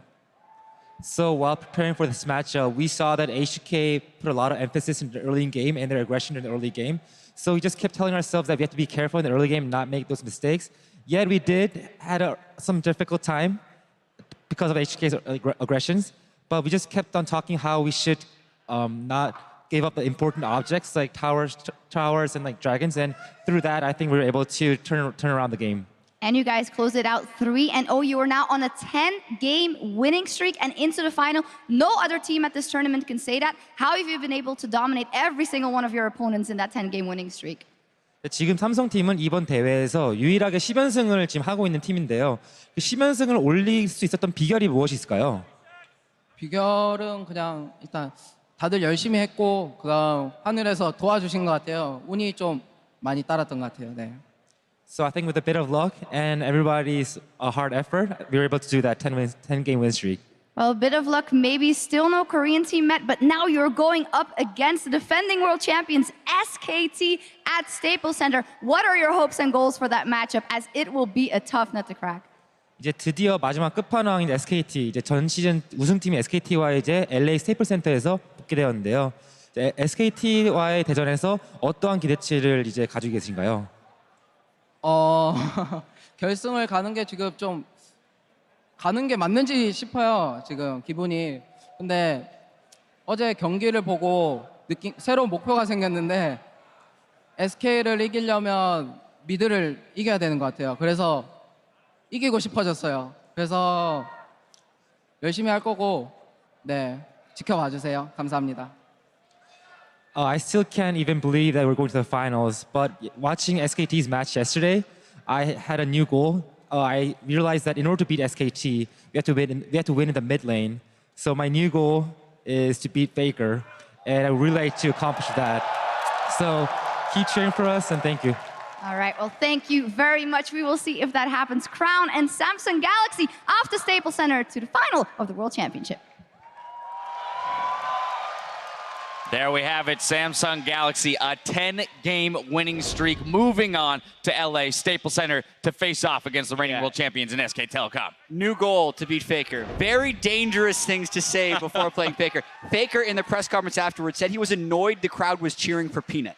Like, this guy definitely wants to be known as the best player. He said in the interview that he himself felt like he has risen back to the level of undisputed best player in the world. So there you have it. I mean, if Crown wants to take him down, he himself has to put up a world's best performance. But I like it. That's a gauntlet you throw, right? They're not going to go into this final and be like, we can't do it, of course. And as the best player on that team, in my opinion, that is what Crown is. You have to be able to take it to FLICKR in that mid lane. So, you know, for a young kid, a little bit of brashness, a little bit of cockiness is definitely justified when you've carried your team this far into the world. Absolutely. They looked stellar this entire tournament and deserve to move on with confidence. Now, before we do kind of preview all those matchups, I want to take a step back and look at this three-game domination by Samsung Galaxy, and in particular this game, again, probably accelerating even more over the first two in a win. And when do we start drawing the comparisons? Because for a second time in a couple of years, the Samsung team is going with one loss into a finals, and their mid-game is where they get it done. Who did they lose to in both years? I think they lost to TSM or someone like that. I can't remember exactly. But this team controls vision in a very similar way, is able to set up their teleports and their team fights. And then when they go to 1-3-1, they look just as good. I mean, they play multiple styles, and we saw it in this best of five, sorry. They're able to get it done very well. Felt like a best of three. That's how quick it was. So I hear you there. All right, but Crepo, talk to me about, once again, this early game here, because it was put together very smartly by Samsung Galaxy. Yeah, the reason I let them talk so much is because we highlighted a phase here brought to you by Acer. I'm just going to steal that for one more time here because I want to see that replay right now. Because that is, look at his ward. So Crown places that, and the context of this ward is that Olaf instead of doing a 2-cam clear, now had a 3-cam clear on the left side, goes to his Raptors. He's going for his optimal gank or optimal clear path here, heading to the Rev Up. The problem in the Olaf Elise matchup is that you're prone to invades. Yeah, that ward would not have been placed unless Ambition was doing that pass. So that's already showing communication between the mid lane and the jungler. And here, Jankos walks over the ward. So instead of just finishing the red buff, Ambition's actually able to pull it back, get the recharge on his axe, get the hits in, and then barely get it into smite range before Jankos makes it there. Yeah, and he would never know how close Jankos is there, so that ward allows an extra camp to be taken. Ambition then went mid into a pressure gank, then ran top. This is a mistake by Odoamne. What is he supposed to do when Cuba plays the lane so well? He ganks top, he swings the one super winning matchup in the late game, Trundle versus Poppy, gets QV the advantage, and this is how I like that Samsung plays together. It all ties together, from ward to super clear, gank path, top lane, the matchup gets switched on its head, and suddenly Samsung is in complete control for the rest of the game. And I just love that he doesn't waste time trying to contest Jankos in his own jungle, right? He's like, no, this team is so efficient in the way that they act and move around the map. And everything has to go right there. You get double summoner spells, you get the deep ward. That means you can track the Elise. You get the shove in the top lane with the Poppy, which you don't normally get unless you really want it because you get out-traded. So I really do think that this is one of those players that highlights that 4 players are on the exact same page. And that's impressive. As I said, like, you have to start drawing comparisons because this young squad is like looking real formidable. Player of the game here, we got to recognize, is going to Ambition. I mean, that's part of why, just the presence of mind. And then if we look back to that #1 game, Spawn, you talked about it, him being the eldest member of the team, kind of that veteran there, definitely keeping them in it. Yeah, they talk about it so much. You know, the heart and soul of the team, the person that leads the communication. And when you're falling behind in early games and getting killed, you need that guy to keep your team positive. And Ambition, time and time again, is credited for that for Samsung. Yeah, so good at working with the team. I think if I was the one choosing this, I may have given it to Crown because of the mid lane play, but I absolutely understand the choice because of the pathing and because of who was making the plays. So many good uses of Fog of War, and also in that game 1 when they were against the ropes, he came up with the big plays on Nidalee. And also because we said to beat this H2K lineup, you have to slow down Jankos, you have to be able to stop that top jungle synergy, and they were able to do that in multiple occasions. I mean, talking about stellar players, you already mentioned Crown, but we got to look at Kuve as well. In game 1, he got ganked plenty. In game 2, he got ganked plenty, but he continually won those matchups and was able to turn them around. Yeah, definitely. They're just revealing sturdy player after sturdy player after sturdy player that can then hopefully go head-to-head with SKT. It's going to be a tall mountain to climb for them. But Crown, I'm excited to see what he could do. Challenge FLICKR a little bit. He just gets more out of these certain champions than he's supposed to. Like, Victor's not supposed to go even or ahead in some of these matchups, but Crown somehow makes it possible by getting really good early trades. Yeah, he's an absolute machine, but we keep talking about, you know, this next opponent. It's better than anyone they face, but at the end of the day, they're able to take down KT. They run through groups the way they did against pretty good opponents as well. They get into this stage. I mean, they knocked out TSM, and they had to go head-to-head with RNG. It's not like they're playing bad teams. Have they played someone like SKT yet? No, no way. No one in the world is like that team.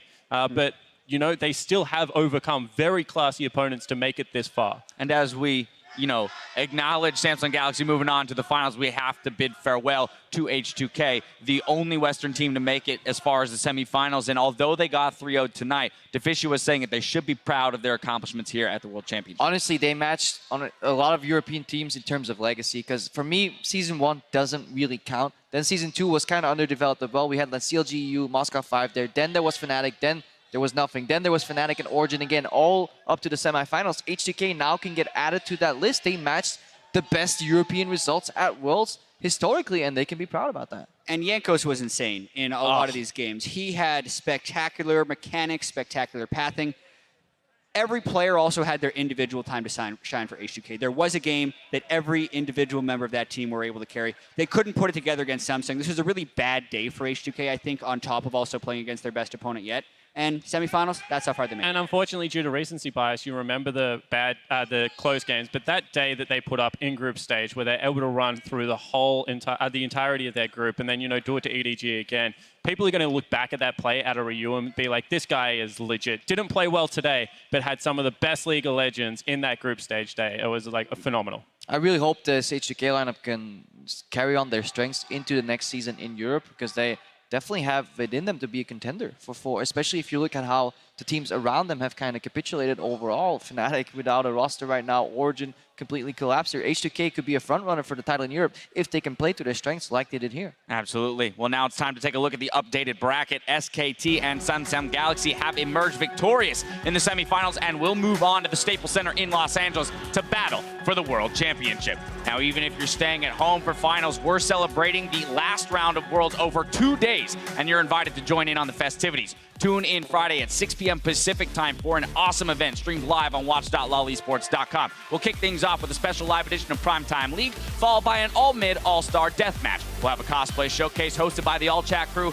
Riot musicians and composers backed by members of the Hollywood Chamber Orchestra will cap off the night with the music of League of Legends live. Lastly, the countdown to finals begins with a marathon of the best games in World's history, leading right up until our pregame coverage of the final fight on Saturday at 2:30 Pacific. Are we replaying the SKT Rocks Best of 5? Is that the Twice? Yeah, right? We're just going to boom, just play that whole series, and then we can start making our way into the history books. All right, but before we turn out the lights here at the Garden, let's go ahead and look at some of your semifinal World's Big Plays brought to you by XXX Return of Xander Cage. At Ravensword Wing sums up one of yesterday's show-stopping moments. That arrow, best Ashe arrow in League history. Let's take a look. Oh, baby. And they even got the pick off on Bang. Rocks doesn't actually have to stop pushing right now. They can delay the recalls. The arrows. Look at the arrow. Get teleport. He's gonna stop it. He stopped Duke, which means they can push. They get it. Here comes the Nexus. They're trying to burn it down. Is this not going to be enough? It's not. Rocks Tigers answer back with game 2. Here's the hawk shot first. He scouts and then he shoots the arrow. Now, originally, Echo was recalling, canceled it and wanted to get there quicker, changed to teleport, and it just barely gets there in time. Yeah, the teleport nerfs that happened this year, adding the extra second to the channel time, pretty impactful It's in right the there. script.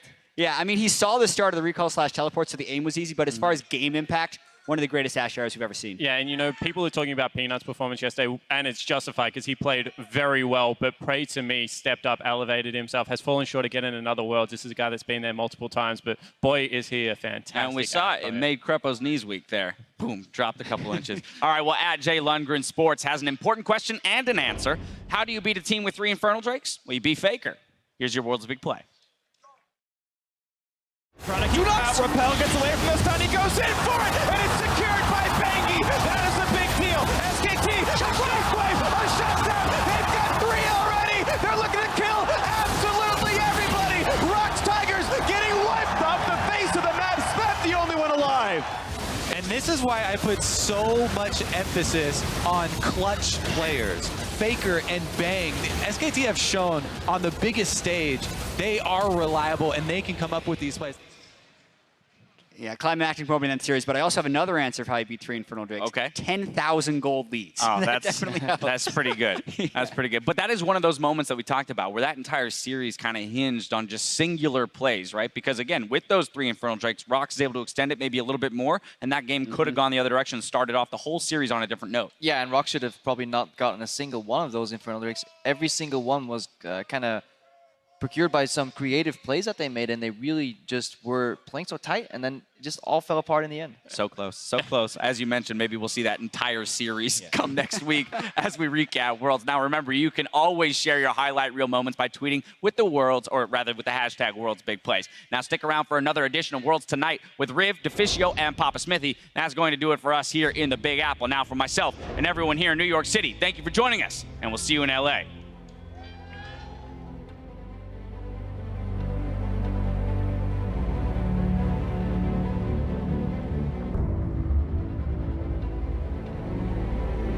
Samsung Galaxy and H2K doing battle on stage tonight to move on and challenge our reigning champions, SK Telecom, at Staples Center. This is going to be a big battle.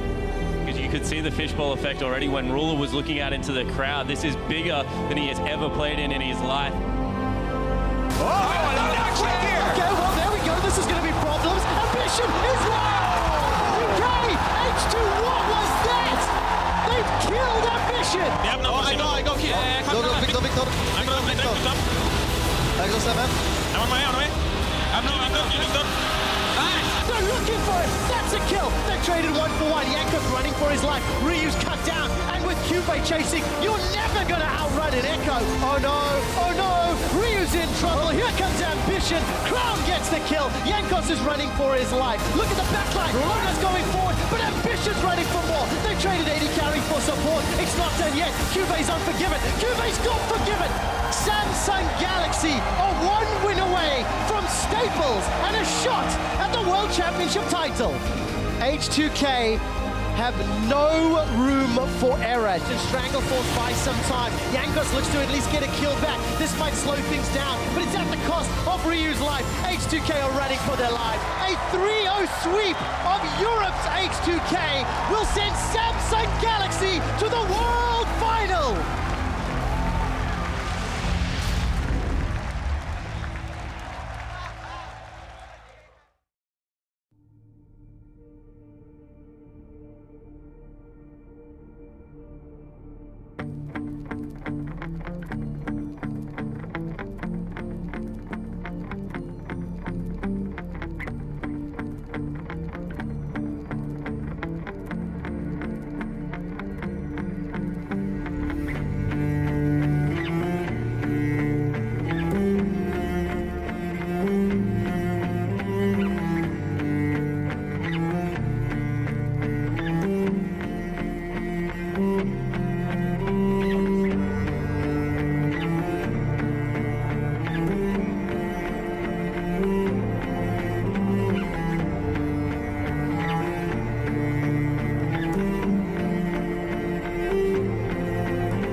You're never going to outrun an Echo. Face dive forward. Forgiven's getting chunked up. Time winder plus boomerang. It's not done yet. Cube's on Forgiven. Cube's got Forgiven. Vander's not going to be able to turn it back around.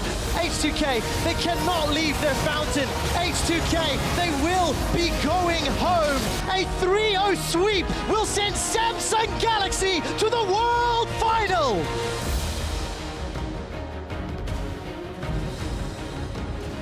Hello and welcome to another edition of Worlds Tonight as we get closer to finding out who will raise the Summoners Cup one more time. Will it be defending champions SKT or now will it be Samsung Galaxy? We'll start, however, with tonight's semifinal matchup of Samsung Galaxy versus H2K.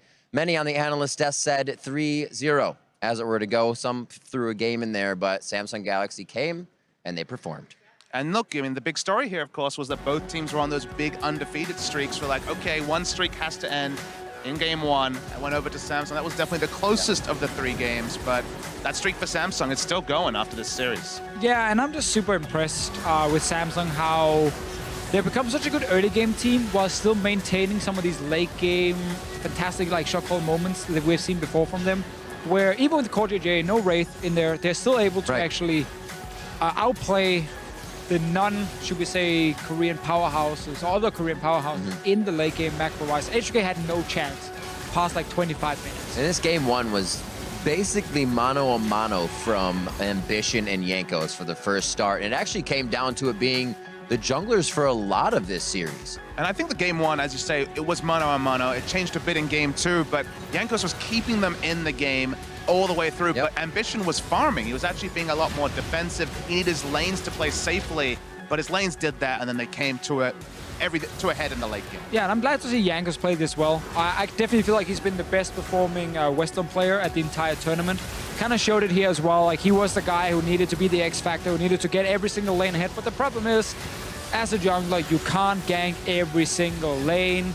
And the enemy jungler will also make plays on the map when you're doing something. And Ambition and Samsung were just able to cross-map H2K every single time. I don't even remember like a specific counter gank, but I remember Jankos getting a kill in top lane and then Ambition getting a kill bot lane or Dragon, like every single time they just traded.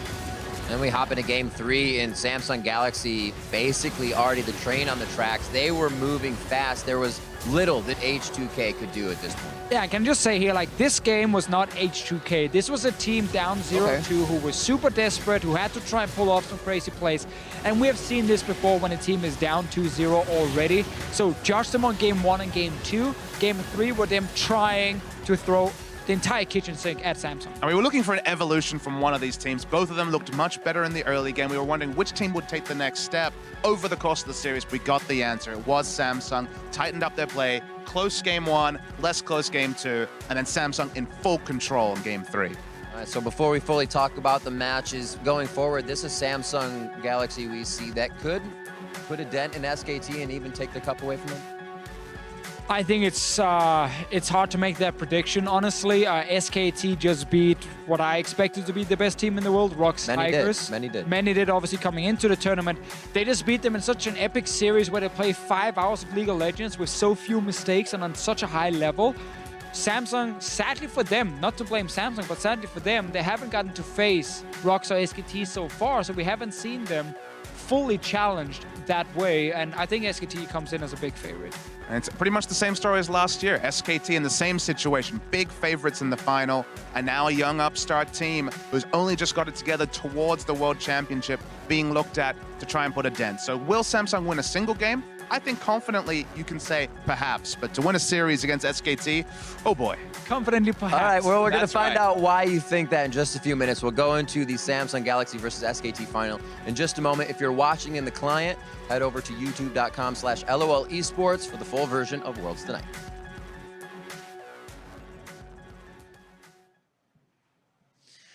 All right, gentlemen, we have our finals. It's been about 6 weeks now, 16 teams, and we're down to the final 2. Korea's Samsung Galaxy and defending champions SK Telecom T1. Many, as I said in the intro, Samsung, the surprise of Korea coming in, being able to basically wow their way in, but then show that they're a team that belonged here. And it's 2 years in a row. Last year, Crew Tigers were definitely third place, you'd have to say. Whether it was seeding or not, KT Rolster was the team people really respected. And the Crew Tigers came, made it to the final, couldn't get much done in the final. But this year it's Samsung. I think people were surprised it wasn't KT Rolster at the tournament, but Samsung took that kind of expectation or lack of expectation around this team, snowballed it, and by the time we see Samsung in the semifinals and going towards the finals, they're entirely new proposition. They actually look like a top team next to the likes of SKT. Yeah, and everyone coming into the tournament talked about, you know, is the gap closing? Is this the year where Korea maybe doesn't dominate everyone? It is not the year where Korea suddenly, or when the gap is closed. Another surprise. Yeah, it is definitely the year where Korea is dominating, maybe even harder than they did last year. But let's remember, they got 3-0s in the semifinals last year as well. And KT dropped out because they played ROX Tigers in that quarterfinal. So I think we're just seeing that the gap between Korea and everyone else is still as wide as before. But I think the gap between every other region and also some of the wildcard regions coming in are closing and getting more and more even, and that is entertaining when they play each other. But when you do play these Korean powerhouses, no other team can really do anything against them other than like a top LCK team. Well, it's good we have a few top LCK teams going into the finals, and I want to dig into a few of those lanes. What are we looking at in the mid lane? FLICKR versus Crown now. Crown maybe during the season wasn't on par, but after a world showing, after getting a few of the nerves out, is this going to be a matchup that maybe needs to be edged out by Bengi's side? Or maybe does Ambition have to come in more? I mean, at this point, it's a story as old as time, or LOL Esports time, because it's a pretender coming to FLICKR's Crown. FLICKR has been that dominant force in the mid lane for 3 years, and Crown, he's getting there. Look, he's played this tournament, he's played this series, he outclassed Ryu, a person who was really performing well at Worlds, looked at another level, and now the question is, can he stand up to FLICKR? Because a lot of people have looked good elsewhere and then wilted facing FLICKR. Yeah, I think this might be the most important matchup of the series, because if we look at SKT versus ROX, ROX were actually able to either win on top side or maybe win on bottom side, but mid lane they lost every single game, and it allowed FLICKR to either take down the tower, get a kill, and also to roam first every time something happened on the side lane. So I think Crown has to be able to hold his own, / maybe even overperform and beat FLICKR in one of the games for Samsung to really pull off a big upset. And I think that's really, really key. Sadly for Crown, he has played so much against FLICKR in the past, and we haven't seen that big upset. And the query for me also is champion pool, right? I mean, he's shown the Cassiopeia today. The Victor we know he has.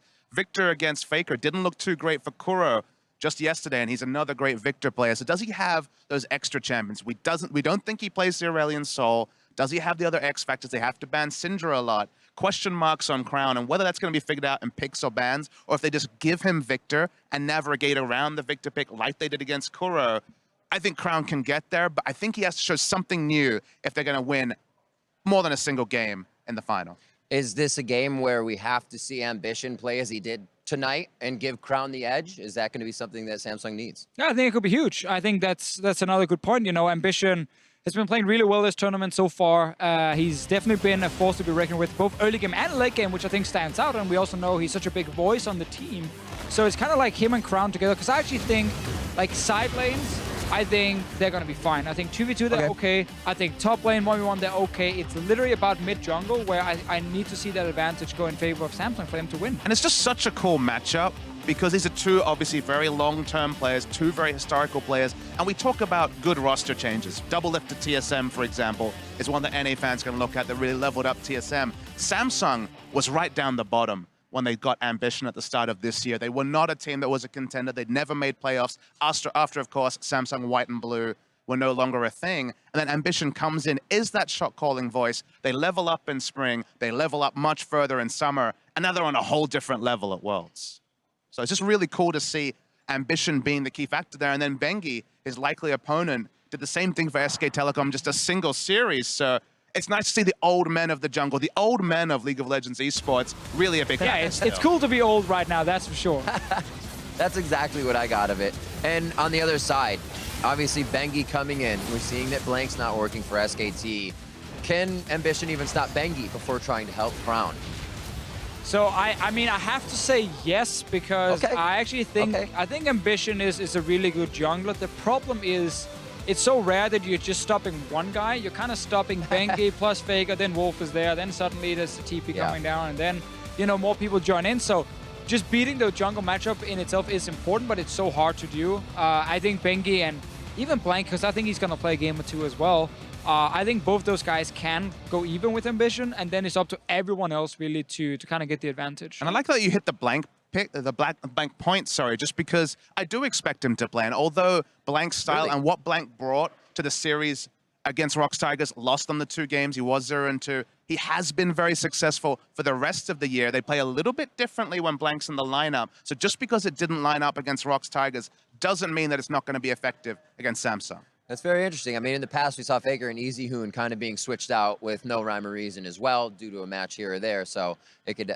definitely be something. You guys have given kind of a little heart to both Samsung Galaxy and SKT here, but I have to put you in the hot seat. Abba Smithy, starting with you. What is your pick now to go for the finals and take the Summoners Cup? I mean, a lot of people were kind of half-heartedly talking about SKT Rox as the champions-elect, as the potential world final, but in the semifinals, I think they're on the money. I think it's SKT 3-0. I think the hope for maybe a single game for Samsung is there, but a series win, I can't see it. Yeah, I'm gonna give Samsung 1 game. Okay. But I'm gonna give SKT the 3 games. So yeah, it's honestly a fairly easy prediction because SKT beat out Rox and looked so good in it. But it's also because we haven't seen Samsung take on Rox or SKT yet in this tournament. So like we have this new team coming in, was great in the gauntlet, beat KT, definitely in that way deserved to be here for sure. And it's been looking very, very good against everyone else. But it's often different when you then take on the big dog, and that is SKT right now, and I think they're gonna win. Well, it's going to be one of the greatest finals we've ever seen. Hopefully, the teams will have, obviously, another week to look at each other. No trap games here, just simple scouting. Hopefully, everybody sees that there's nothing more than the MF down in that bot lane. But then we're going to get a counter to the MF, and that's going to be a new pick. I don't even know what that is. What beats MF in lane as an AD carry? Tristana? Draven. Tristana support? Draven support. Draven. I think we're on to something. We can't go too much farther than this. We're just going to start giving away picks that these guys will use all over and be like, we got them up for Worlds tonight. So we'll digress here, but we do want to say thank you for joining us for Worlds tonight as well. Don't forget to check out Samsung Galaxy versus SK Telecom as SKT defends their title for the Summoners Cup on the 29th in Los Angeles. Be there. We'll see you.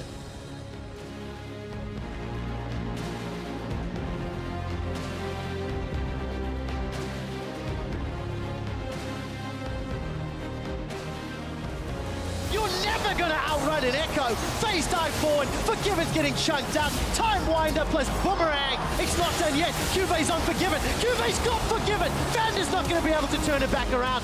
H2K, they cannot leave their fountain. H2K, they will be going home.